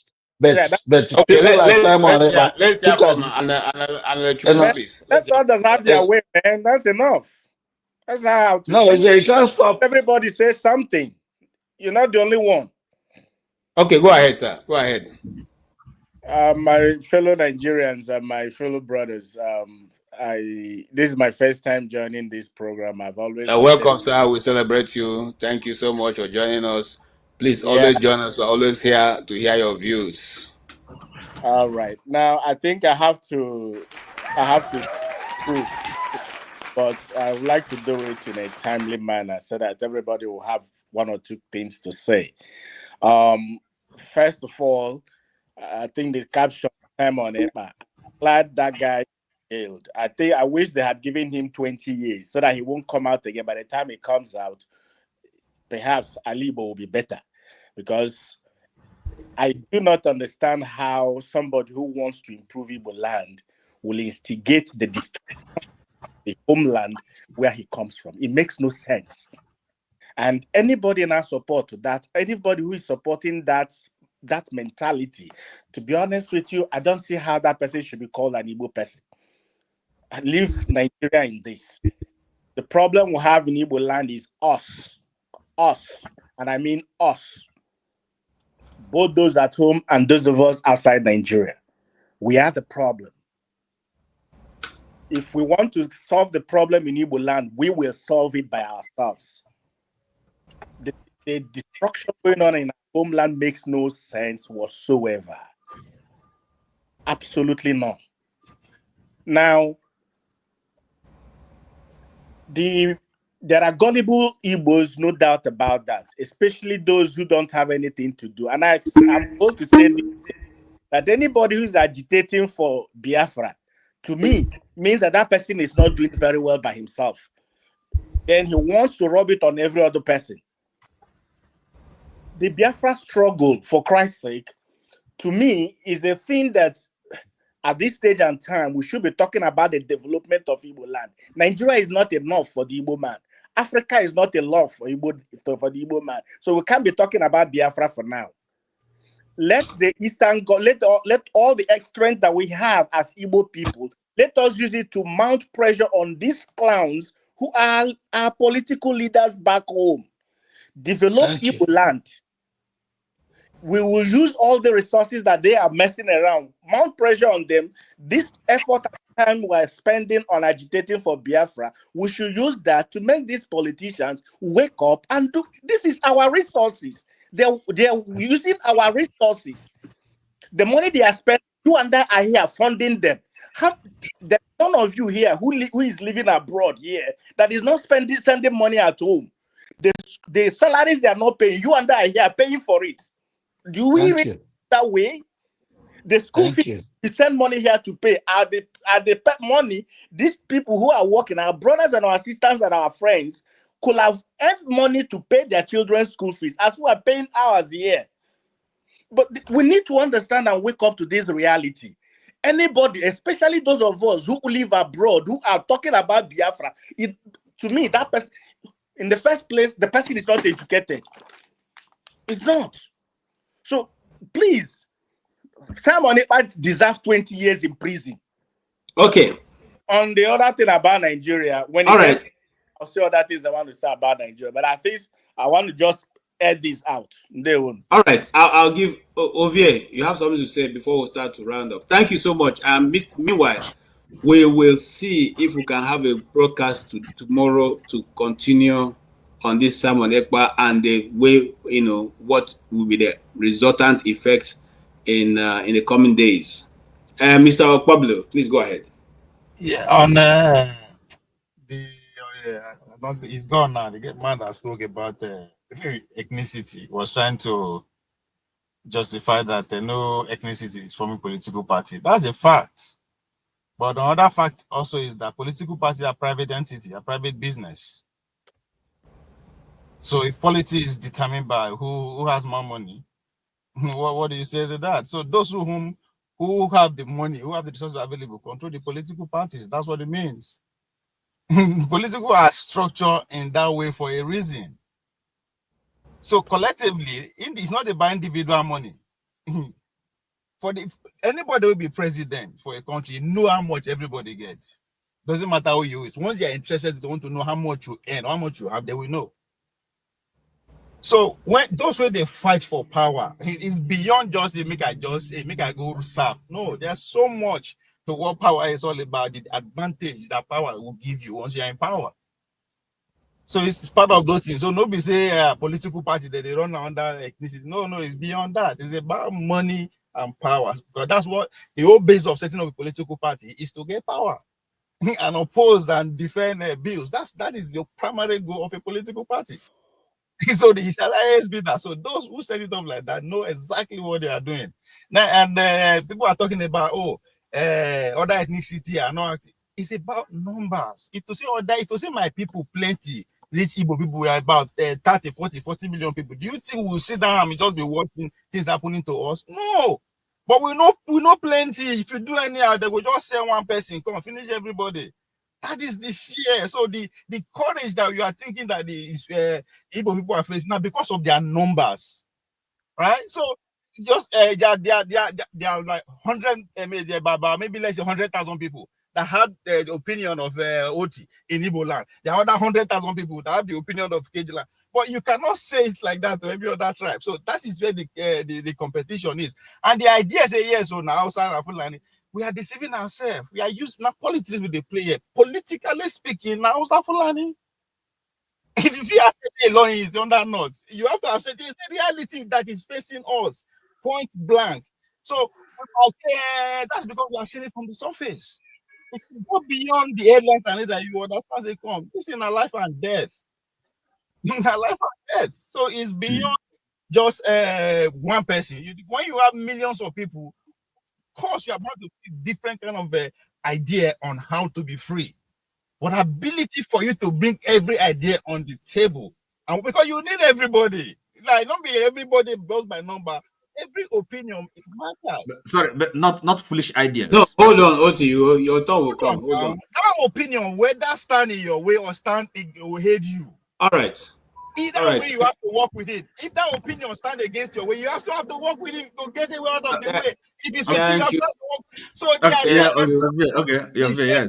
Thank you, Ovie. Thank you. Hold on, Ovie. Hold on, Oti. Hold on. Yeah, I'm coming to you. And I just want to say that we have actually been on this topic for the past 3 hours, and we're now taking our last lap for this. And I'm going to give you the very first time. Yeah, you have 2 minutes to tell us exactly and round up your thoughts. So that I'm not going to use up to 2 minutes, but I'm quite happy. Okay, go ahead, sir. You have the floor. Because we talk, we communicate to learn. Okay, that's for me. That's the if I'm not learning something by engaging in conversation, it's a waste of my time. So we come here every day, and at least this topic, this issue we discussed tonight. Well, I don't know. I'll have to ask Via whether he's learned anything.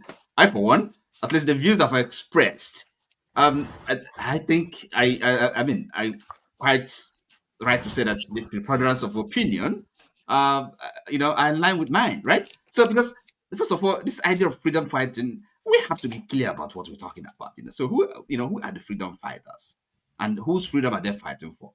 So they may be passionate, but when they are going the wrong path, we can be supporting them. We have to call them to order. We have to stop them. It's madness, right? So we have problems, right? We have to organize ourselves in Nigeria. We're not leaving Nigeria for anybody. Never. So we can do a lot better. So it's a matter of organization. We have to use our head. It's not, all this noise making, all this bravado is not going to take us anywhere. So it's a misadventure. It's silliness. I don't see how anybody should pay serious attention to Simon Ekpa. It's a joke. I said it. I mean, you can see these men here have also agreed with me. Those on the comment section, if they think they know what they're talking about, let them come up and debate. Okay, it's not sitting on the sidelines and making silly comments. I don't have time for them. Let them come up and then tell us, make the argument. That's what I'm saying.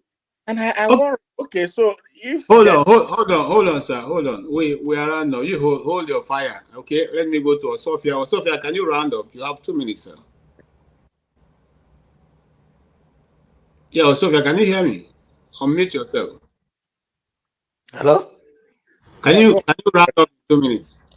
Yeah, now I can hear you. Okay, yeah. Can you go ahead and round up your thoughts in 2 minutes? Okay, so what we're saying is that we know that Simon Ekpa have been, imprisoned for 6 years. He already served 1 year, so he has 5 years, and going by Finland justice system, he will only serve like 3 years. So that is done. All I'm asking is that the Nigerian government, with the mighty military they have, they should do whatever it takes to protect its citizens. These criminals in my hometown, in my local government, blocked federal highway for 4 years. Nobody passes through it. From Olu to Ihala, that's a federal highway. They blocked it and they killed more than 400 people on that highway.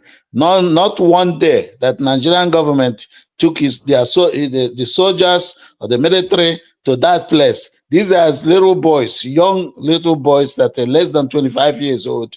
They blocked the federal highway and nobody can go through there. They were killing people. More than 400 people were killed there. Nothing happened. Nigerian government couldn't overpower little boys with some AK-47. Personally, I suspect that Nigerian government is also complicit in what they are doing.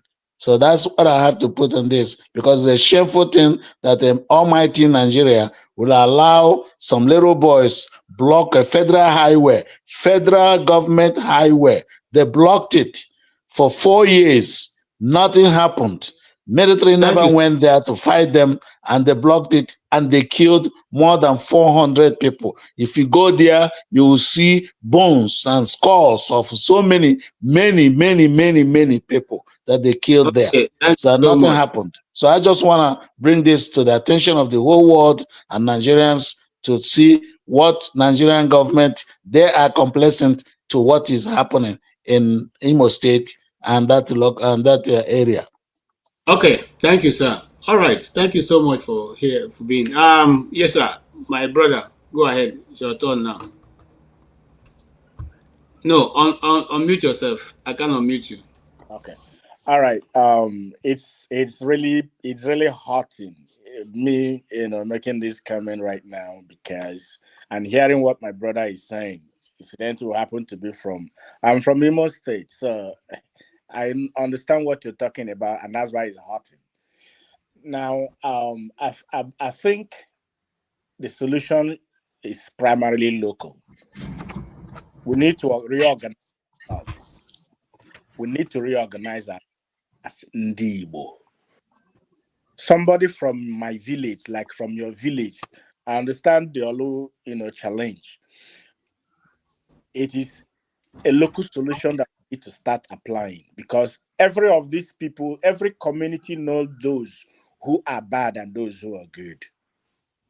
We need to purge ourselves from local and begin to hold the leaders accountable. There are ways we can do this, and I think that's what we need to brainstorm. Maybe not on social media, not in the public space like this, but we can brainstorm and get this thing neat in the board. Every one of us come from a community. One thing that is sacred in Igbo land is to kill somebody, is to spill blood. It's an abomination. So yes, we can't normalize these deviant behaviors in 2025. No, we cannot. It's not us. It's not our culture. It's not our tradition. It's not something we can condone. Yes. Now, these are a bunch of rascals who don't want to be useful to themselves. You and I cannot run away from our villages because of them. No. No. It's not possible. So we really need to do something about it. And there are solutions. I believe every problem has solutions. So we need to apply the solutions to it. It is possible and we can do it. Thank you so much. I really appreciate your coming in. Please do come again. I would prefer that you like and subscribe, so that once we come on air, you'll be able to get notifications sent to you. And that goes to every one of us who have not subscribed. The subscription is free. You don't have to pay anything. Just subscribe so that the algorithm our broadcast you whenever we're here. Here on Friday with Ogendibo or something like that. Yeah, we're also here on Saturday by 1 o'clock and on Sunday by 1:30. So every other week. So please do make your try and join us so we can all discuss. Mr. Okpabolo, you have 2 minutes. Okay, to answer your question, if I did learn anything, yes, only when we know they interject. Because the point, you see, we there here because we have different opinions. If we agree with ourselves, we no go there here. So allow person make it. If you disagree with them, wait for your turn to rebut so that the thing go. But once you put in, you take a different tone. Yes, there's no opinion that everybody put here that we never hear before. As a student of history, that's normal. Everybody had different opinions, see people different way, right? During the American Revolution, there's few people that carry guns within the colonies. Now, so they regard them as terrorists. At the end of the day, metamorphosed to Ku Klux Klan. They also played their own role in getting their independence too. The Boxer Revolution in China, they were also described as terrorists and all that kind of thing during their 100 years of humiliation. But at the end of the day, they needed by the times to actually get out from that oppression from the West. the French development, the NCNC of South Africa, when they started, they were terrorist group. So in a normal thing, what is happening now. It's not new. Everybody now is part of human history. so just because one person glorify one other person, consumer, I don't know. And again, this idea, say freedom or whatever, is brought to fruition by one person. No, they happen. Never happened before in history. Doesn't matter the day about Martin Luther King, no. You need those foolish people, those dissidents, those idiots, those rebels, those who get gun, those who get Bible, you need everybody. But at the end of the day, it is the central. It is what joined you guys together. It's when the trends align, you don't need to pay anybody now. So I think that's the central point. That's what is going to metamorphose to at the end of the day. It's a story that is unfolding. It started before many of us were born, and it's not going to end with us. It will continue even after we are gone. So now it's a human development. It's not new. It's just because now, as I said, now the role of today technology is what make us the no. Just because of that. And again, to understand the role of technology, about 60 or 70 years ago, before America go drop bomb for Iran, they would literally need to be on ground. But they just go one evening, fly, come, mosquito come bite you, come on. Nobody knows why. Technology don't advance. So if someone see the control system, don't be surprised. So it's not over yet. It doesn't matter how we condemn them. The most important thing for me, looking in from history perspective, the guy has played his role. If we are talking about Biafra today, it doesn't matter if you are going to say it never existed, but we are talking about it. We spend our huge time. History will say how we spend today. We talked about Biafra because of Samuel Ekpa. The Bible says many are called, few are choosing. 200 years from now, Ekpa will be mentioned because of Biafra. None of us will be mentioned. We'll be gone with history. Expect that. It doesn't matter how you see him. Now, where they see human being be that? For him to throw that part, he knows the end of it. Is either going to be shot and killed one day on the war front, or he's going to be jailed. He knows all this. But he still go. For me, that is the kind of heart I want to have. I go take entire Surok. No say they go kill me. But I still go ahead. All right. Thank you so much, Ovie. Ovie has a channel. What's the name of your channel again? On our politics. On our politics. And so now let me talk to myself. So yes, so you all can hook up in On Our Politics and listen to him. I don't know, OT, do you have a channel? No surprises. Okay. All right. Thank you so much. On this faithful note, I would like to say we will call it a day today. I want to thank Ovie, who has been with me right from the beginning. He was here, and you are a source of. In fact, if you are a good Christian, I will call you Stephen, son of encouragement. My prime minister is going through the fire, and he will come out shining. So why yes, no.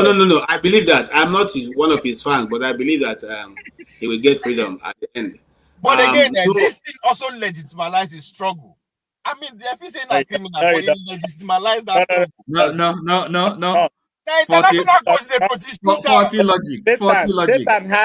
Satan has a name as well. Lucifer, right from the beginning of the world. Okay.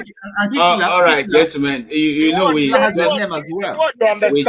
to bring it to a close. We just have to bring it to a close. If you understand the pain of us all here, you wouldn't be saying this.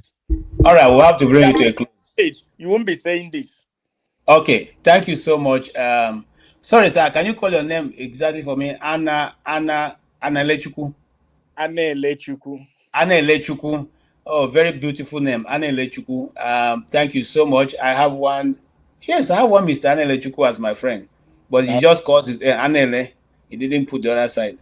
All right. Okay. Thank you so much, Mr. Sophia. We enjoy your contribution, even though we will not accept all that you have said, but I know you have fans there who listen to you, who will agree with you on the panel, and also Mr. Anele Chukwu. There are many people who agree with your views. So please come again. Let's judge your. As long as we are talking, there will be no need for us to war. My friend, Mr. Oti, like I said, I share some part of your history. You were in the seminary. I was, they refused to give me admission. If not, maybe I would have been a priest of the Jesuit kind. Yes, You guys don't fall in love. They refused to give me. I couldn't meet the principal. They kept telling me to come back. Whenever I go, he's not around. I said, God, I don't think you want me to follow this line. Anyway, it's good to see you, Oti, and I appreciate your contribution. And of course, your views are well welcomed. We appreciate them. We will always have divergent views in the world. That's why the world will keep going around. If God wanted us to share the same idea, He would have made all of us look the same, and our faces look the same, and our character the same. But He chose to give us diversity, and that's what makes the world go round. The people in the street call it shades of gray. So we always have shades of gray in one way or another in our lives. That's what makes it interesting. So I welcome and I thank you, Ovie, and my other, yes, every one of you have been wonderful. Forefather came in and left. I saw Rudolph at the backstage, Rudolph Okonkwo, but he didn't come in. And every other person who has contributed, my brother Revolution, Mr. James, and Tony, all of you have contributed to this discussion and totally brought very rich part of it out also. And as I round up, I'll also just take you out so I can round up and say goodbye to everyone who has contributed. Thank you so much. All right, gentlemen.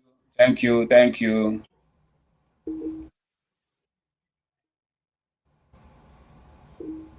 Okay, thank you guys so very much. I want to thank all those who have supported us.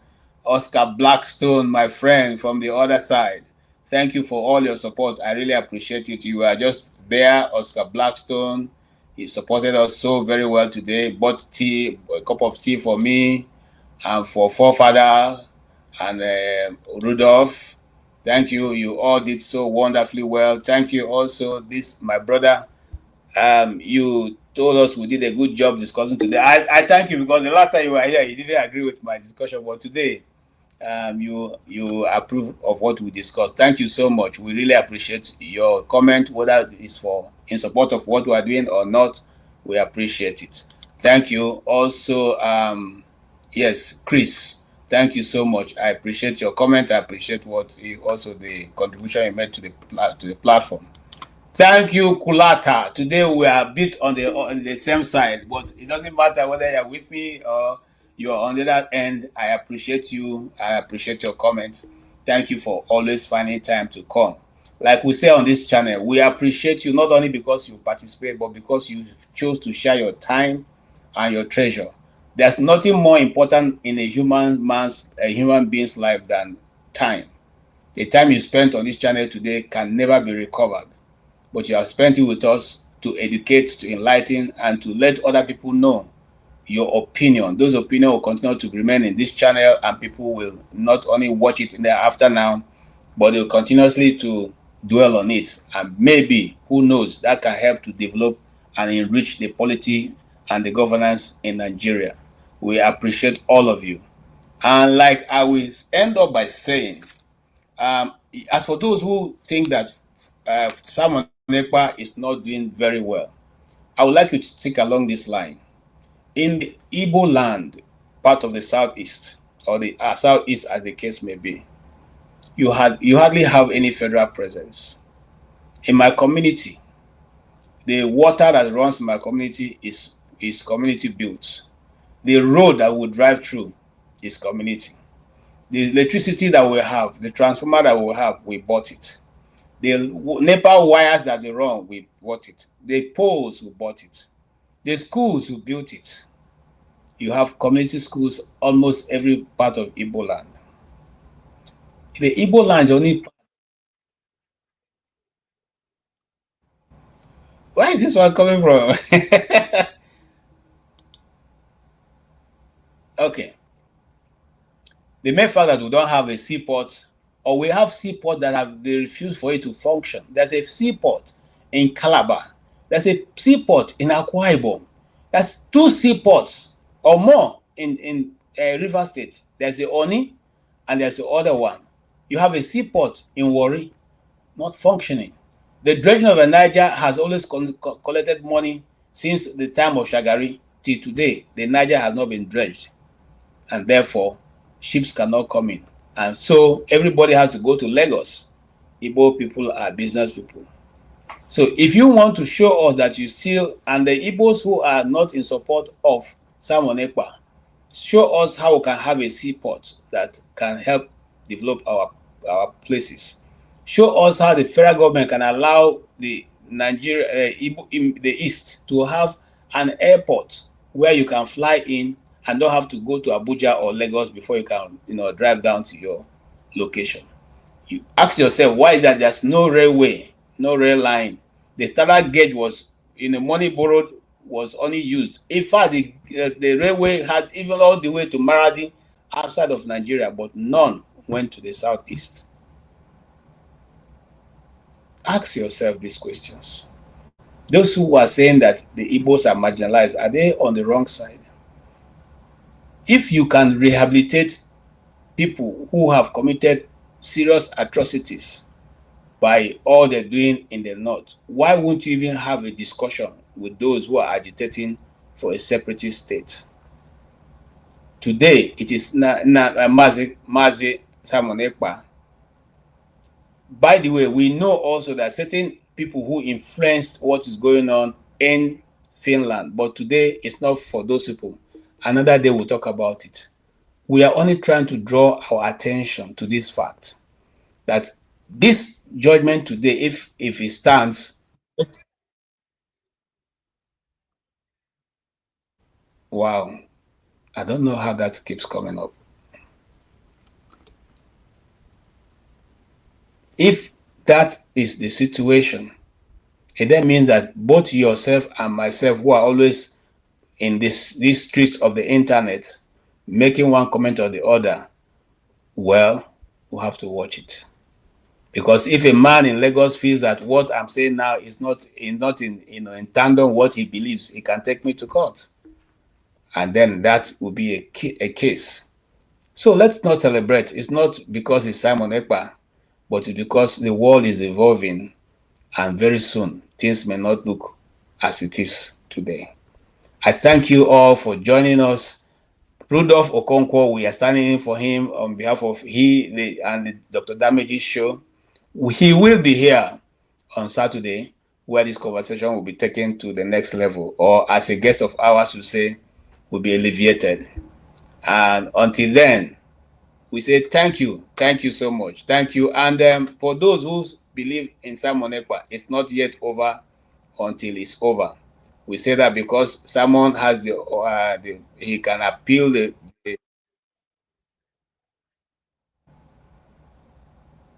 okay, that is not a normal thing. I don't know whether somebody tried to hack our system, but it's okay. Look, it's not over until it's over, and I believe that Simon Ekpa is able to defend himself to whatever, and then you see at the end of the day, head or tail, he will still win. Thank you so much, every single one of you. I usually would have ended with my uncle, but today is not the day of bringing my uncle. Today will be a day of singing this very beautiful song from this very beautiful Ife lady.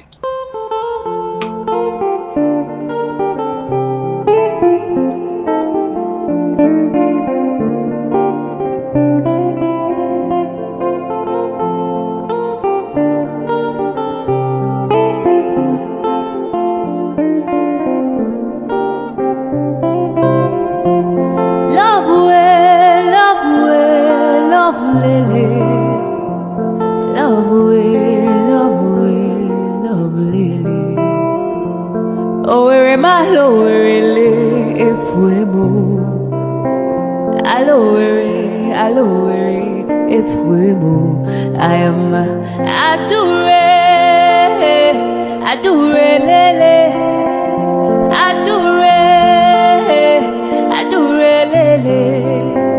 Idu kwasamaka onyoma odika powder. Idu kwasamupu onyoma odika fomu. Idu kwasamishi onyoma odika pilu. Ololololo aturu bwebule wakamwa iwariwo. Ice. Rosa Olerio, Rosanna Olerio, Rosanna Olerio de Kadimba.